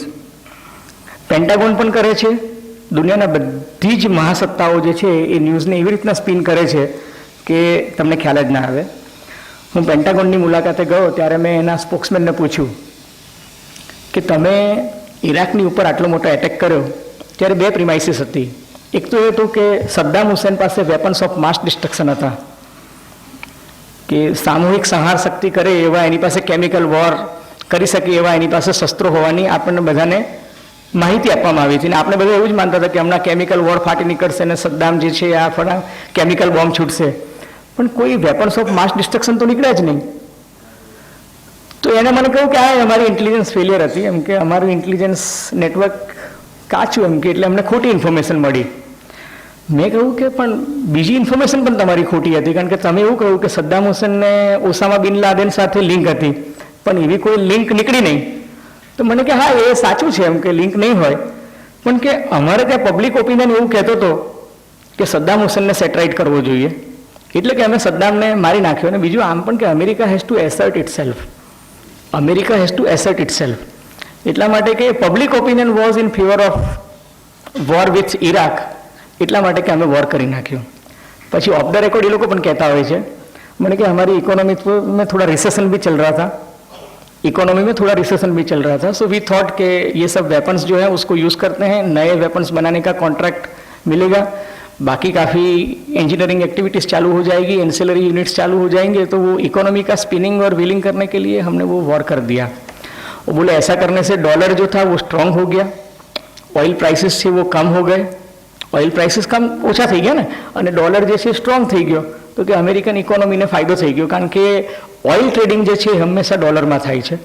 And that was the biggest advantage that America could have it. અને એટલે અમેરિકા અવારનવાર આવા ગતકડા કરતું રહે છે. એક બીજું સરપ્રાઇઝિંગ હમણાં એક સંશોધન એવું બહાર આવ્યું છે કે વિકીલીક્સ લીક થયું, એમાં અમેરિકાની હાલત બહુ ક્ષોભજનક થઈ ગઈ. અમેરિકાના બધા જ કૌભાંડોનો પર્દાફાશ થઈ ગયો કે અમેરિકા ક્યાં ક્યાં શું કરે છે. અને એવું કહેવાય છે કે વિકીલીક્સનું એ ટાળવા માટે એ લોકોએ અમેરિકન થિંક ટેન્કે ડિસાઇડ કર્યું કે let us have jasmine revolution. Now what is jasmine revolution? Jasmine revolution એ લોકો એવું ચાલુ કર્યું કે મુસ્લિમ કન્ટ્રીઝ જે છે ને એમાં એમ કે ડેમોક્રેસી આવી જોઈએ, એટલા માટે કે ઈરાક, પછી લીબિયા, પછી સિરિયા, પછી ટ્યુનિસિયા, પછી બહેરીન, આ બધી જગ્યાએ એમ કે તમે પબ્લિક ઓપિનિયન એન્જિનિયરિંગ કરો. એમાં એ લોકો જોયું કે ઇજિપ્તમાં એમ કે નેટવર્કિંગ બહુ સારું ચાલે છે, ફેસબુકનો સૌથી સારો રિસ્પોન્સ ત્યાં આવે છે, એટલે ફેસબુક આધારિત સૌથી વધારે પહેલાં મેસેજીસ છે એ ત્યાં પ્લાન્ટ કરવામાં આવ્યા, અને ત્યાં એ સક્સેસફુલ ગયું. એટલે પછી એમને બધી જ જગ્યાએ કર્યું, કારણ કે એમાં ઇઝરાયલને ને અમેરિકાને એ બંનેને ફાયદો થતો હતો. મારો કહેવાનો આશય એ છે કે અમેરિકામાં they have thinkers and they have a think tank જે ડિસાઇડ કરે છે કે we should manufacture certain facts. I am using the word manufacturing facts. કઈ રીતે? આપણી પાસે ઘણી વખત બહુ રસપ્રદ ઈમેલ આવે છે, એ ઈમેલના ફેક્ટ્સ ને ફિગર જોઈને આપણે બધા અંજાઈ જઈએ છીએ કે શું વાત છે બાપુ, આટલા જોરદાર ફેક્ટ્સ ફિગર્સ છે. ઘણી વખત રસપ્રદ SMS આવે છે, ઘણી વખત અમુક વ્યક્તિને પ્રોજેક્ટ કરતા અથવા તો એને પાડી દેવા માટેના SMS આવે છે. એ બધા સ્પોન્સર્ડ હોય છે, પ્રાયોજિત હોય છે, અને એક ગ્રુપ દ્વારા એક ઓપિનિયન જનરેટ કરવા માટેનો એક પ્રયાસ હોય છે. ધેર ઇઝ અ લોબી જે માત્ર આ જ કામ કરતી હોય છે કે ઓપિનિયન કઈ રીતના જનરેટ થાય. સિમિલરલી એજિટેશન્સ કઈ રીતના ક્રિએટ થઈ શકે. અમેરિકામાં તો ક્યાં સુધી છે કે ફિલ્મ્સ કેવી બનાવવી, ડોક્યુમેન્ટરીઝ કેવી બનાવવી, જોક્સ કઈ રીતના આપવા, કોલમ રાઇટરે કયા પ્રકારની કોલમ્સ લખવી, અને કોલમના સબ્જેક્ટ શું હોવા જોઈએ, એના એંગલ શું હોવા જોઈએ, એમાં આઈડિયોલોજીકલી કેપિટલિસ્ટને ફાયદો થાય, સામ્યવાદીઓને ન થાય, ક્રિશ્ચિયન્સને ફાયદો થાય, યહૂદીઓને ના થાય, અથવા તો યહૂદીઓને થાય અને મુસ્લિમોને ના થાય, ઇસ્લામિક ગ્રુપ આ થાય, એ પ્રકારની એક કમ્પ્લીટ એક ડિઝાઇન ટેલર મેડ હોય છે. હું તમને ભારતના પરિપ્રેક્ષ્યમાં વાત કહીશ ને તો કદાચ તમને થોડીક સમજ પડશે. બુશે વચ્ચે એવું કીધું હતું કે ભારતીય લોકો બહુ ખાઉધરા છે ને એટલે વિશ્વમાં એમ કે અનાજની ક્રાઇસિસ એમ કે હવે શરૂ થઈ છે, ભારતીય લોકો બહુ ખાઉધરા છે. પછી એને એવું કીધું કે ભારતના લોકો અને ચીનના લોકો બહુ પેટ્રોલ વાપરે છે, પેટ્રોલ ને ડીઝલ, એને કારણે એમ કે વિશ્વમાં પ્રદૂષણ થાય છે. પછી એને એવું કીધું અત્યારે ઓબામાએ કે એક જમાનામાં કે ઇન્ડિયન ચિલ્ડ્રન છે ને દે વર સ્ટાર્વિંગ, એ લોકો ભૂખે રહેતા હતા, અને કે આપણે ત્યાં બાળકો જે છે એ એમ કે અદોદડા થઈ જતા હતા. હવે કે આ ભારતીય છોકરાઓ એટલું બધું ભણે છે કે આપણા છોકરાઓની કે નોકરીઓ ખાઈ જશે. એટલે એ હંમેશા ઓબામા કહેતો હોય છે કે be careful and study, otherwise Indian boys will come and snatch your jobs. એક પ્રકારનો આ જે મજાકમાં જે કહેવાની વાત હોય છે ને, એ હકીકતમાં એક લોબી હોય છે. એ lobby anti Indian, anti Chinese, anti Islamic, anti Jews આ બધી મુવમેન્ટ્સ જે છે એ એન્જિનિયરિંગ કરતી હોય છે. અને અમેરિકામાં એ બધી વસ્તુઓ બહુ ઓપન છે. આપણે ત્યાં એટલી નથી, એટલા માટે કે આપણે ત્યાં મીડિયા જે છે એ બહુ સ્માર્ટલી મેનેજ થઈ જાય છે. અમેરિકામાં મીડિયા જે છે એ પોતાનું સ્ટેન્ડ જે છે એ બહુ ક્લિયર લે છે. આ એટલા માટે શક્ય છે કે આપણે ત્યાં સત્યની શોધ કરનારા અને એના માટે લડનારા લોકોનો બહુ ભયંકર અભાવ છે. We don't have a culture of whistle blower. હું જ્યારે વિસલ બ્લોઅરની વાત કરું છું, વિસલ બ્લોઅર કોને કહેવાય? અબ્રાહમ લિંકન પાસે એક સૈનિક ગયો. અબ્રાહમ લિંકને કહ્યું કે બોલો શું કહેવું છે. અબ્રાહમ લિંકન પ્રેસિડેન્ટ હતો. એને પોતાની ગન બતાવતા કહ્યું કે સાહેબ આમાં જે ધાતુ વપરાય છે એકદમ હલકી ક્વોલિટીની છે, અને આમાં જે દારૂગોળો ભરીને ફોડવા જઈએ છે તો સામે વાગવાને બદલે ક્યારેક અમારી તરફ પણ ફૂટે છે, ને એને કારણે એમ કે આપણી છાવણીના 3 સૈનિકો ગયા અઠવાડિયે મરી ગયા. લિંકને ઇમિડિયેટલી એક્શન લીધા અને જે કોન્ટ્રાક્ટર હતો એ કોન્ટ્રાક્ટરને બદલી કાઢ્યો, અને હી સો ટુ ઇટ કે આ હલકી ધાતુ ન વપરાવી જોઈએ, જેથી મારા સૈનિકો કમસે કમ યુદ્ધ મોરચે કદાચ એ શહીદી પામે તો અલગ વાત છે, પણ આ રીતના છાવણીમાં કે પ્રેક્ટિસ દરમિયાન કે મારો કોઈ જવાન જે છે એ શહીદ ના થવો જોઈએ. તમને લોકોને યાદ હશે the insider film. The insider ફિલ્મનો હીરો છે ડૉક્ટર જેફરી વિગાન્ડ, કે જે પોતે બાયોલોજિસ્ટ હોય છે, જીવવિજ્ઞાની હોય છે. અને જીવવિજ્ઞાનીને એક દિવસ રિયલાઇઝ થાય છે કે મને જે ટોબેકો કંપનીએ હાયર કર્યો છે પ્રીચિંગ કરવા માટે, કે સિગરેટની અંદર કે અમે એટલું શુદ્ધ એમ કે ટોબેકો વાપરીએ છીએ જેથી એમ કે તમને વ્યસન ના વધે ને એનાથી એમ કે કેન્સર થવાની શક્યતા ઘટી જાય આ તે. પણ હકીકતમાં મારી કંપની જે પ્રોડક્ટ બનાવે છે એમાં કાર્સિનોજેનિક નિકોટિન નામનો એક પદાર્થ નાખે છે, અને પદાર્થ એવો છે કે જેનાથી સિગરેટ પીનારાનું વ્યસન જે છે એ વધે છે. અને એને ફૂડ્સ એન્ડ ડ્રગ્સ લેબોરેટરીમાં એ કન્ફર્મ કરાવ્યા પછી કે મારું જે તારણ હતું એ સાચું છે, ઇટ વોઝ ડબલી એન્શ્યોર્ડ. અને એને અમેરિકાની ચેનલમાં જઈને ઇન્ટરવ્યૂ આપ્યો અને કહ્યું કે 20 વર્ષથી હું આ કંપનીમાં જોબ કરતો હતો, પણ મને એવું લાગે છે કે મેં અમેરિકાના લોકોને છેતર્યા છે, એટલે મારી ફરજ બને છે કે હું લોકોને સાચું કહું. અને સાહેબ એ વ્યક્તિ રાતોરાત હીરો બની ગયો, બટ નો બડી killed him in an encounter. એને અમેરિકન સરકારે પૂરેપૂરું પ્રોટેક્શન આપ્યું. પેન્ટાગોનના પ્રવક્તાને મેં પૂછ્યું કે તમારે ત્યાં કરપ્શન થાય? એને કહ્યું કે હા અમારે ત્યાં પણ હ્યુમન બિંગ છે, કરપ્શન થાય. એક દિવસ છાપામાં મેં રિપોર્ટ વાંચ્યો કે પેન્ટાગોનના સ્ટોર્સ ડિપાર્ટમેન્ટમાં બહુ કરપ્શન ચાલે છે. એ કે અમે સરપ્રાઇઝ ચેક કર્યું અને એ પત્રકારને પૂછ્યું કે તમે કયા આધારે લખ્યું? એટલે એને કહ્યું કે તમે તમારા એલટીસી બિલ ચેક કરો. હવે અમેરિકામાં છે ને freedom of information act FOIA છે, જેમ આપણે ત્યાં રાઇટ ટુ ઇન્ફોર્મેશન છે એમ એને ત્યાં ફોયા કહે છે. એ લોકોએ ફોયામાં રિપોર્ટરે કમ્પ્લીટ માહિતી આપી. એને કહ્યું કે 56 વ્યક્તિઓ પેન્ટાગોનના સ્ટોર્સ ડિપાર્ટમેન્ટની એ લોકોએ એલટીસી લીધું હતું, અને એલટીસી લઈને એ લોકો વોશિંગ્ટનથી ન્યુયોર્ક ગયા, ન્યુયોર્કથી લંડન ગયા, લંડનથી જીનીવા ગયા, જીનીવાથી ધ હેગ ગયા, અને પછી ત્યાંથી નેધરલેન્ડથી ન્યુયોર્ક. આ તમામ મહાનુભાવોની ટિકિટ એક જ કંપનીવાળાએ કઢાવી હતી. એક જ એજન્સીએ એમના ઇન્સ્યોરન્સ કર્યા હતા, એક જ એજન્સીએ એમના વીમા કર્યા હતા, એક જ એજન્સીએ એમને બધાને ક્રેડિટ કાર્ડ આપ્યા હતા, અને એક જ એજન્સીએ એમના એન્ટરટેનમેન્ટની વ્યવસ્થા કરી હતી. અને બધાની આઇટનરી ચેક કરો તો બધાની એક સરખી હતી. હવે એક class 1 officer, class 2 officer, class 3 અને ક્લાસ 4 ચારેની તમામ વસ્તુ વ્યવસ્થા બધી એક સરખી ન હોવી જોઈએ, ઉડીને આંખે વળગે એવી વાત હતી. એટલે ખબર પડી કે એક ચાઇનીઝ એજન્સીએ સાઉદી અરેબિયાના શેખને કોન્ટ્રાક્ટ આપ્યો હતો, અને એને કહ્યું હતું કે આટલા લોકોને તમે ફરવા માટે આટલી જગ્યાએ લઈ જાઓ, અને વાઇલ એન્ટરટેનિંગ ધેમ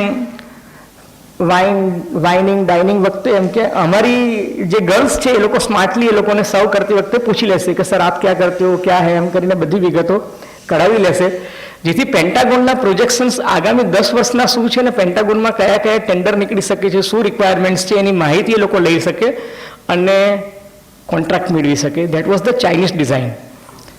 આ વસ્તુની જેવી ખબર પડી એ 56 વ્યક્તિઓને ઇમિડિયેટ ઇફેક્ટથી રસ્ટિકેટ કરવામાં આવે ને એ બધાની સામે એક્શન્સ લેવામાં આવ્યા. આપણે ત્યાં જો હોત તો મામલો સુપ્રીમ કોર્ટ સુધી જાત અને સરકારો બદલાઈ જાય, પણ એ લોકો કદાચ રિટાયર ના થાત. I can give you so many examples, પણ જે મૂળ વાત જે કરવા માંગુ છું, ફાઇઝર કંપનીનો પણ કિસ્સો છે. પ્રેસિડેન્ટ નિક્સન જે છે એના વખતમાં એક ઓડિટર જનરલે ચેક કરતી વખતે કહ્યું કે નિક્સનનો જે સપોર્ટર છે એને કે આર્મીને લોજિસ્ટિક સપોર્ટ કરવા માટેનો કોન્ટ્રાક્ટ મળ્યો છે. એમાં એક હેમર હથોડી $400 એને સપ્લાય કરી હતી અને ટોયલેટ સીટ્સ જે છે એ $600 સપ્લાય કરી હતી. આપણે ત્યાં બી આવા કૌભાંડો થાય જ છે, પણ ત્યાં આ કૌભાંડ જેવું પ્રકાશમાં આવ્યું એટલે નિક્સન બહુ ગુસ્સે ભરાયો અને એને ઓડિટર જનરલને કાઢી મૂક્યો. એ ઓડિટર જનરલ જે છે એને પબ્લિકમાં જઈને સ્ટેટમેન્ટ કર્યું અને વોશિંગ્ટન પોસ્ટના પત્રકારને કમ્પ્લીટ ડિટેલ્સ આપી અને સાહેબ એને કારણે બોબ વુડબર્ડ નામનો જર્નલિસ્ટ હતો, ઇન્વેસ્ટિગેટિવ જર્નલિસ્ટ, એ ઇન્વેસ્ટિગેટિવ જર્નલિસ્ટે વોટરગેટ સ્કેન્ડલ બહાર પાડ્યું અને એમાં ખબર પડ્યું કે શ્રીમાન નિક્સન એનાથી પણ આગળ પ્રવૃત્તિ કરીને બધાના ફોન ટેપિંગ કરતા હતા એ જમાનામાં. And Nixon had to resign. Nixon had to resign. આપણે ત્યાં એ રાજાનું કાંડ કદાચ 3 વર્ષ સુધી ચાલ્યું, પણ એને રાજીનામું ના આપ્યું જ્યાં સુધી સુપ્રીમ કોર્ટે દરમિયાનગીરી ના કરી. આપણે ત્યાં વ્યક્તિગત હીરો જ્યારે પોઝિશનમાં હોય છે ને ત્યારે રહે છે. દાખલા તરીકે ગોવિંદ રાધો ખેરનાર હોય કે TN શેષાન હોય કે કિરણ બેદી હોય કે અરુણા રોય હોય કે N વિઠ્ઠલ હોય, ક્યારેક જુલિયો રિબેરો કે ક્યારેક APJ કલામ. અન્ના હજારે તો 50-60 વર્ષમાં એક વખત પાકે છે. પણ મોસ્ટ ઓફ ધ ટાઈમ મેં જોયું છે કે ઇન્ડિયામાં વિસલ બ્લોઅર જે છે ને એની બહુ જ બુરી ઢંગથી કત્લ કરવામાં આવે છે અને 1-2 દિવસ મીડિયામાં સ્ટોરી આવે છે, પછી કોઈ એને ફોલો પણ કરતું નથી. કર્નલ સાવે કે જેને મરોલી પોર્ટ સામે લડાઈ લડીને કહ્યું કે તમે આ ફિશરમેન સાથે અન્યાય કરી રહ્યા છો, he was killed. He was an army officer. He was fighting for the cause of fisherman. He was killed. અને આજ દિન સુધી એના હત્યારાઓને સજા થઈ નથી. S મંજુનાથ અમારા અમદાવાદ IIMનો ગ્રેજ્યુએટ જેને IITમાંથી કર્યું હતું અને એને APJ કલામને એક ઈમેલ લખીને કહ્યું કે આ પેટ્રોલ પંપમાં ભેળસેળ બહુ વધારે ચાલે છે અને લોકોને પેટ્રોલ 1 લીટરની જગ્યાએ 850 મિલીલીટર જ મળે છે. He was killed. એ કેસના હત્યારાઓ આજ દિન સુધી પકડાયા નથી. સત્યેન્દ્ર દુબે નામનો એક બીજો એન્જિનિયર કે જેને બિહારમાં લાલુ યાદવના રાજમાં સુવર્ણ ચતુષ્કોણ યોજનામાં જે રોડના સ્કેન્ડલ થતા હતા એના માટે એને વાજપેયીને પત્ર લખ્યો અને વહેલી સવારે એનું ડેડ બોડી મળ્યું. મુંબઈના એક કસ્ટમ ઓફિસરે કહ્યું કે આ જે બધા કેમેરા રાખવામાં આવે છે એ કેમેરા અમુક ટાઈમે બંધ થઈ જાય છે અને એમ કે ગ્રીન ચેનલમાંથી અમુક લોકો નીકળી જાય પછી જે કેમેરા ચાલુ થાય છે. એ આખા વસ્તુ એને એવિડન્સ સાથે આપી. He was suspended from his services કે you have bypassed your officer. Anna હજારેની શું હાલત થાય છે? અન્ના હજારે અને એની ટીમ એની સામે ઇન્વેસ્ટિગેટિવ એજન્સીસને બધી લાગી ગઈ છે. આપણે ત્યાં કોંગ્રેસ પાર્ટીના પ્રવક્તાએ એવું પણ કહી દીધું હતું કે અન્ના હજારે તો પગના નખથી માંડીને માથાના વાળ સુધી ફૂલ્લી કરપ્ટ માણસ છે. પછી 12-13 દિવસ પછી એને પોતાનું નિવેદન પાછું પણ ખેંચી લીધું. પણ કમનસીબી છે કે એને નિવેદન પાછું ખેંચ્યું, સ્ટેન્ડિંગ કમિટીમાંથી પાછા નીકળી ગયા અને ગઈકાલે ખબર પડી કે પાછા જતા પણ રહ્યા. અને now they are trying all the dirty tricks of the trade કે કઈ રીતના અન્ના હજારેનું બિલ જે છે એ પાસ ન થાય. જ્યારે અમેરિકામાં રાઇટ ટુ ઇન્ફોર્મેશનની જેમ ફોયા એટલો પાવરફુલ છે કે એક એપ્લિકેશન ઉપર પણ એક કાયદો બની જતો હોય છે અને આપણો ટ્રાફિક પોલીસ બિચારો સિટી વગાડે કરે આપણે એની સામે જોતા પણ નથી. એનીવે મારો જે મેસેજ જે છે I want to come to that 7 points હું ખાસ એના પર કહેવા માંગુ છું. સોક્રેટિસ જે છે ને એને એક બહુ સરસ પોતાનું જે લાસ્ટ પ્રવચન જે છે જે પ્લુટોએ એને પ્રકાશિત પણ કર્યું હતું એ જે છે આખું એપોલોજી, સોક્રેટિસની એપોલોજી બહુ સરસ પ્રગટ થઈ છે. સમય નથી એટલે હું આખી ડિટેલમાં નથી જતો, પણ એનું છેલ્લું વાક્ય બહુ મહત્વનું છે. સોક્રેટિસ હેમલોક પી લીધું એટલે 20 પીધા પછી એને ફરતા રહેવાનું હતું અને ફરતા ફરતા એ પોતાના શિષ્યોને અને અનુયાયીઓને સંબોધન કરતો હતો ત્યારે એને he was given N opportunity કે તું ઈચ્છે તો ભાગી શકે છે. પણ એને કહ્યું કે હું ભાગેડું માણસ નથી, સત્યની જે મારી સોચ છે એને હું સમર્પિત છું, કટિબદ્ધ છું અને સત્ય માટે હું મરીશ. અને એનું છેલ્લું સેન્ટેન્સ એ છે કે હું તો એમ કે સ્વધામ જઉં છું, I am going to die but you are going to survive. I don't know what will happen to you. I don't know what will happen to you but I am going to die. એ સત્ય જે છે એની શોધ જે એને કરી એટલા માટે કે એને સત્ય સાથે કોઈ દિવસ છેડછાડ કે બાંધછોડ ના કરી. અનફોર્ચ્યુનેટલી મીડિયામાં ફેક્ટ સાથે પણ ડિસ્ટોર્શન થાય છે અને ઓપિનિયન તો મેં તમને કહ્યું કે એન્જિનિયર્ડ જ મોસ્ટ ઓફ ધ ટાઈમ હોય છે. એટલે આઈ સજેસ્ટ જો અમારી છેલ્લી સ્પીચ હોય કે સત્ય સાથે પત્રકારે તો કોઈ દિવસ બાંધછોડ ન કરવી જોઈએ, પણ કોઈ પણ વ્યક્તિએ સત્ય સાથે કદી બાંધછોડ કરવી ના જોઈએ. મારો સેકન્ડ ઇમ્પોર્ટન્ટ મેસેજ એ છે, સ્ટીવ જોબ્સ જે છે એ મારો હીરો છે. આઈ લાઈક સ્ટીવ જોબ્સ એટલા માટે, સ્ટીવ જોબ્સની 3 ઇન્ટરેસ્ટિંગ સ્ટોરી જેને હાર્વર્ડ યુનિવર્સિટીના વિદ્યાર્થીઓને કીધી હતી. એમાં એને કહ્યું કે મારો જન્મ થયો ને ત્યારે હું એક કુંવારી માતાના દીકરા તરીકે જન્મ થયો હતો મારો, અને મને અનાથ આશ્રમમાં છોડી દેવામાં આવ્યો હતો. અને મારી કુંવારી માતાએ એવું કહ્યું હતું કે હું ઈચ્છું છું કે આ બાળકને ભણાવી શકે એવી વ્યક્તિને કે એને દત્તક આપજો. કે મારો ફાધર કોણ છે મને ખબર નથી, પણ મને મારી મધર વિશે એમ કે માહિતી પછીથી આપવામાં આવી હતી. એ વ્યક્તિને 17 વર્ષની ઉંમરે જ્યારે યુનિવર્સિટીમાં ભણવા ગયો, રીડ્સ કોલેજમાં, ત્યારે એના પેરેન્ટ્સે એને બેસ્ટ એજ્યુકેશન આપવાની કોશિશ કરી, પણ એને એવું લાગ્યું કે આ ભણવામાં કંઈ મજા નથી, એટલે એને કોલેજ છોડી દીધી. કોલેજ છોડી દીધી એટલે હોસ્ટેલ પણ છોડવી પડી. એ કેમ્પસની અંદર 5 સેન્ટમાં જે કોક અને પેપ્સીની જે કેન્સ હોય એ ઉઠાવી અને કેન્ટીનવાળાને આપતો હતો, અને પર બોટલ એને 5 સેન્ટ મળતા હતા. એમાંથી એનું એક ટાઈમનું ખાવાનું નીકળતું હતું. સ્ટીવ જોબ્સ એવું કહે છે કે અઠવાડિયામાં એક વખત હરે રામા હરે કૃષ્ણ એટલે કે આ ઇસ્કોન મંદિરમાં જ્યાં પેલું મફતનું જમવાનું લંગર ચાલતું હોય ત્યાં કે 7-8 કિલોમીટર ચાલીને હું ત્યાં જઈને જમતો હતો, અને અઠવાડિયામાં એક વખત મને કે ભરપેટ ખાવાનું મળતું હતું.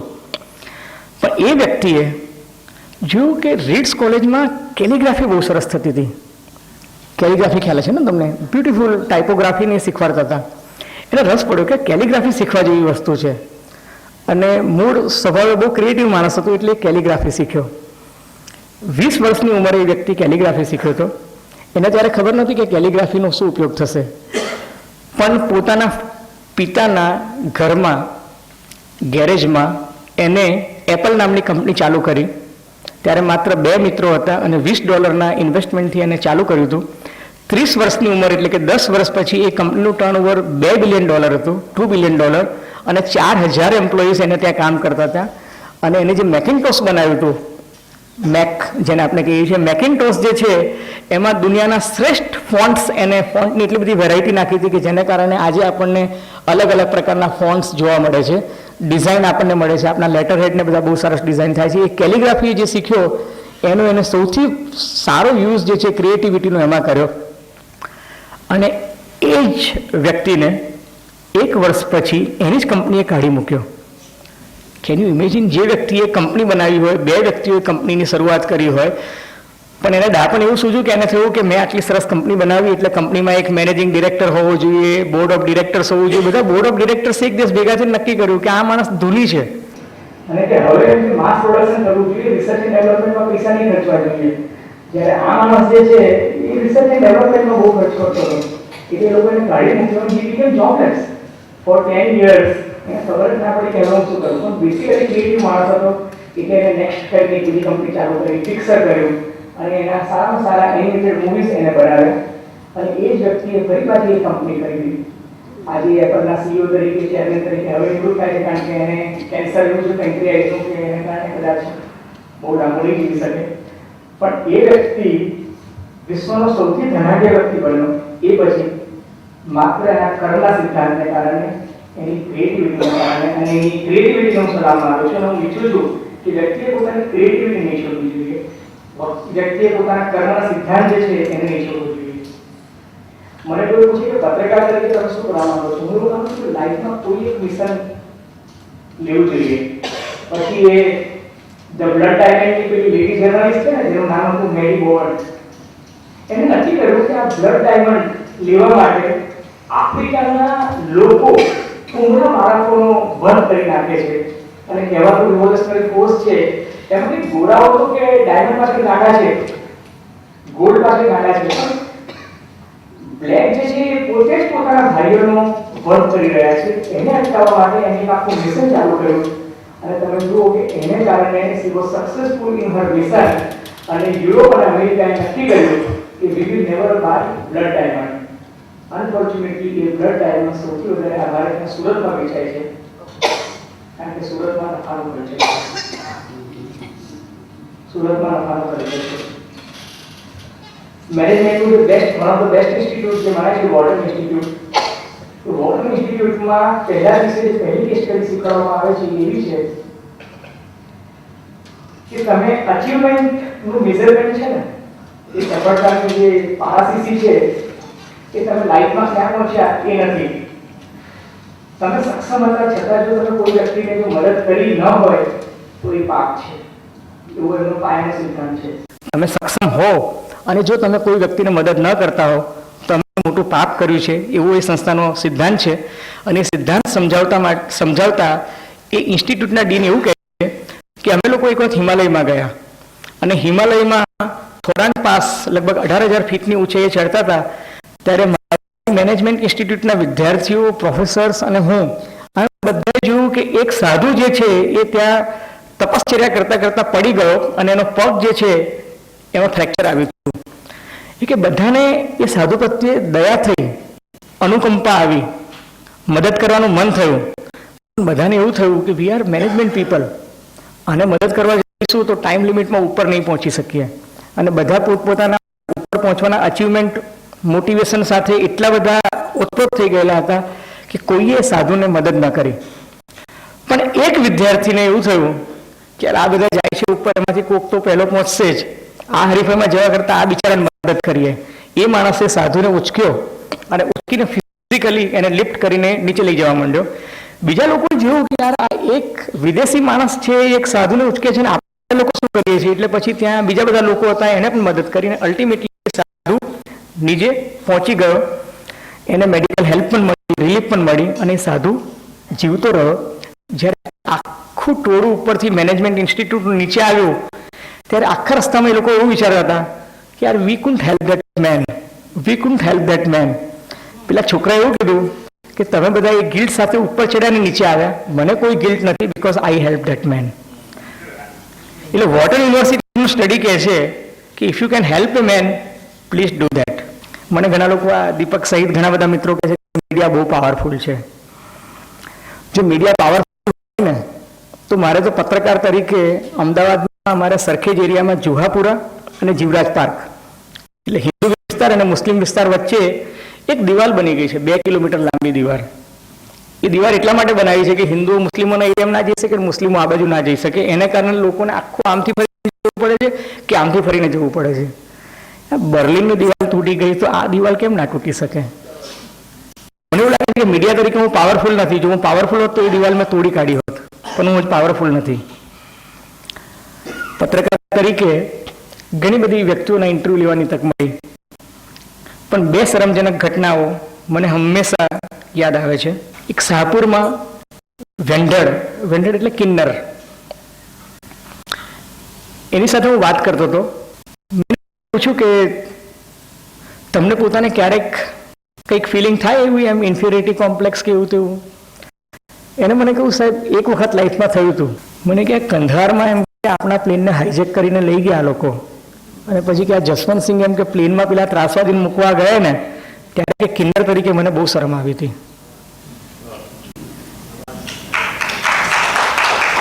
કે કેવો ઘાટ છે કે પત્ની નાતરે જતી હોય અને પતિ કે એની પાછળ ઘીનું ગાડું ભરીને જાય, એના જેવો ઘાટ છે એમ કે. આ કિન્નરે કહેલા મને શબ્દો છે. એક સર્કસનો જોકર હતો, એટલો બધો ડિપ્રેશનમાં આવી ગયો કે ડૉક્ટર પાસે ગયો. ડૉક્ટરે કહ્યું કે ભાઈ આટલો બધો ગંભીર કેમ છે, આટલો બધો ગંભીર કેમ છે? કે ગો, એ કે સામે પેલું સર્કસ ચાલે છે એમાં જાય, એમ કે પેલો જોકર તને હસાવશે. એને કહ્યું સાહેબ એ સર્કસનો હું જોકર જ છું. એટલે મારે છે ને જર્નાલિસ્ટ રહેવું છે, જોકર નથી બનવું કે જે ડિપ્રેશનમાં જીવ્યા કરે. અને એટલા જ માટે લાઈફમાં મારો મેસેજ છે કે તમે જે કંઈ કરો ને કામ એ નિષ્ઠાપૂર્વક કરો. Do quality work, never compromise with your truth. કર્મના સિદ્ધાંત સાથે કદી બાંધછોડ નહીં કરતા. તમે જે મિશનને લઈને ચાલો એ મિશનને વળગી જ રહો. અને છેલ્લે ભગવાન બુદ્ધે જે કહ્યું છે કે હું જે કંઈ કહું ને એ માનતા નહીં, પણ વાત જો તમારા હૃદયને સ્પર્શે અને તમને એમાં આત્માનુભાવની જો અનુભૂતિ થાય તો જ તમે એ વાતને સ્વીકારજો. મારું આત્મગૌરવ જોઈને તમે મારી વાત ન સ્વીકારતા, એવું ભગવાન બુદ્ધ કહે છે. ઉમાશંકર જોશીએ બહુ સરસ કહ્યું છે કે જો તમારે 1 વર્ષ માટે ટકવું હોય ને તો કમોદ ચોખા વાવી દેજો. તમારે 20 વર્ષ ટકવું હોય તો આંબાના ઝાડ રોપજો. પણ જો તમે ઈચ્છતા હો કે તમે 100 વર્ષ સુધી ટકો, યાવત ચંદ્ર દિવાકરો થાવ, તો તમારે છે ને સંસ્કારો વાવવા પડશે, સંસ્કારો વાવવા પડશે. અને સંસ્કારો વાવવા માટે સારી સંસ્થાઓ બનાવવી પડશે. આ કોફી મેટ્સ છે ને, મને લાગે છે એની એક શરૂઆત છે.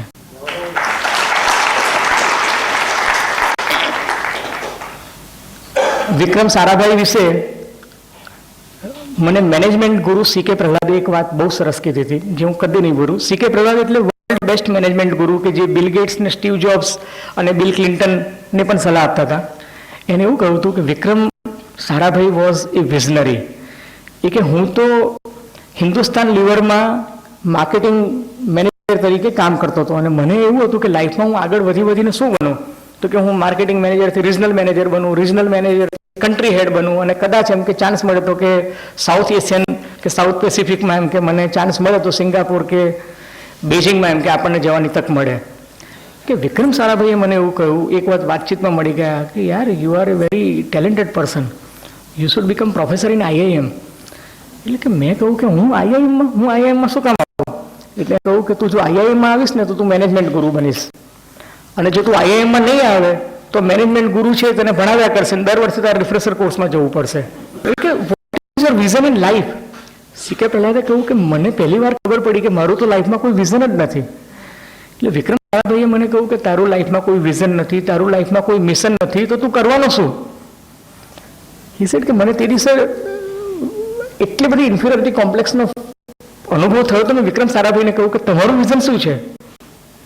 એટલે એને કહ્યું હું જ્યાં ઊભો છું ને એક ગુજરાત યુનિવર્સિટીનો ટાવર દેખાય છે? તો કે હા. એક આ ટાવર જે છે ને એના 2 માઇલની પરિધિ, 2 માઇલની ત્રિજ્યામાં, પરિધિ નહીં સોરી ત્રિજ્યામાં, 2 માઇલની ત્રિજ્યામાં મારે અમદાવાદમાં બેસ્ટ ઇન્સ્ટિટ્યૂટ્સ બનાવવા છે, અમદાવાદમાં બેસ્ટ ઇન્સ્ટિટ્યૂટ્સ બનાવવા છે. અને એ વિક્રમ સારાભાઈના વિઝનને કારણે આજે અમદાવાદમાં IIM છે, આજે અમદાવાદમાં ફિઝિકલ રિસર્ચ લેબોરેટરી છે, આજે અમદાવાદમાં સ્પેસ એપ્લિકેશન સેન્ટર છે, આજે અમદાવાદમાં ISRO છે, આજે અમદાવાદમાં NID છે, આજે અમદાવાદમાં અટીયા છે, આજે અમદાવાદમાં અમદાવાદ મેનેજમેન્ટ એસોસિએશન છે, આજે અમદાવાદમાં વિક્રમભાઈ સારાભાઈ કોમ્યુનિટી સાયન્સ સેન્ટર છે, આજે અમદાવાદમાં ઇન્સ્ટિટ્યૂટ ઓફ પ્લાઝમા રિસર્ચ છે, national institute of fashion technology છે, અને ટેક્સટાઇલ માટેનું રિસર્ચનું બેસ્ટ ઇન્સ્ટિટ્યૂટ એને બનાવ્યું છે, ટેક્સટાઇલનું બેસ્ટ મ્યુઝિયમ છે. વિક્રમ સારાભાઈને પોતે એમનું જે કેલિકો મ્યુઝિયમ હતું એ બેસ્ટ મ્યુઝિયમ છે. આ એક માણસના વિઝનને કારણે અમદાવાદમાં આટલી બધી સંસ્થાઓ બની. અને હવે મને કહેજો કે વિક્રમ સારાભાઈના ગયા પછી અમદાવાદમાં કેટલી ઇન્સ્ટિટ્યૂટ બની? એક પણ નહીં. Because Vikram Sarabhai had a vision કે હું અમદાવાદને જે છે એ નોલેજ કેપિટલ ઓફ ઇન્ડિયા બનાવવા માંગુ છું. બિકોઝ હી કુડ સી કે ટેક્સટાઇલ જે છે એ અમદાવાદમાં લાંબુ ચાલશે નહીં. એન્ડ હી નેવર વોન્ટેડ કે Ahmedabad should become A dying city.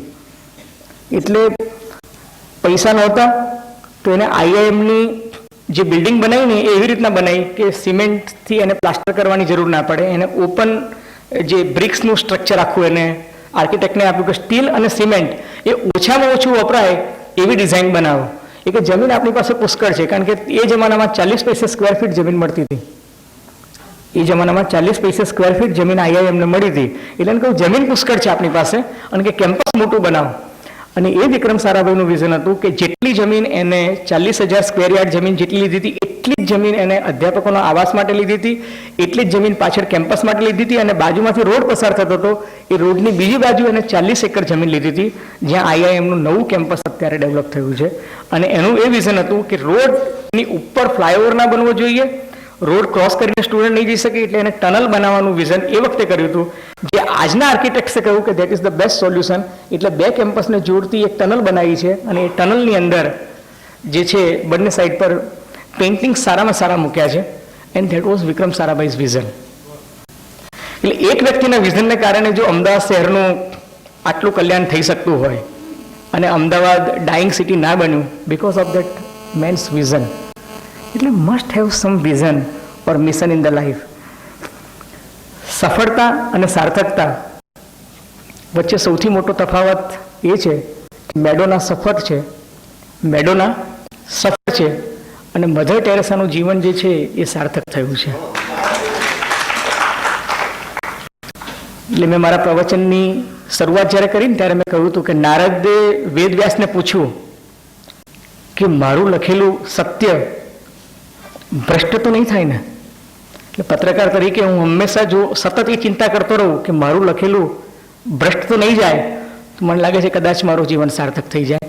એ માટે આપ જેવા મિત્રોની શુભકામના ઈચ્છું છું. ધન્યવાદ, ખૂબ ખૂબ આભાર.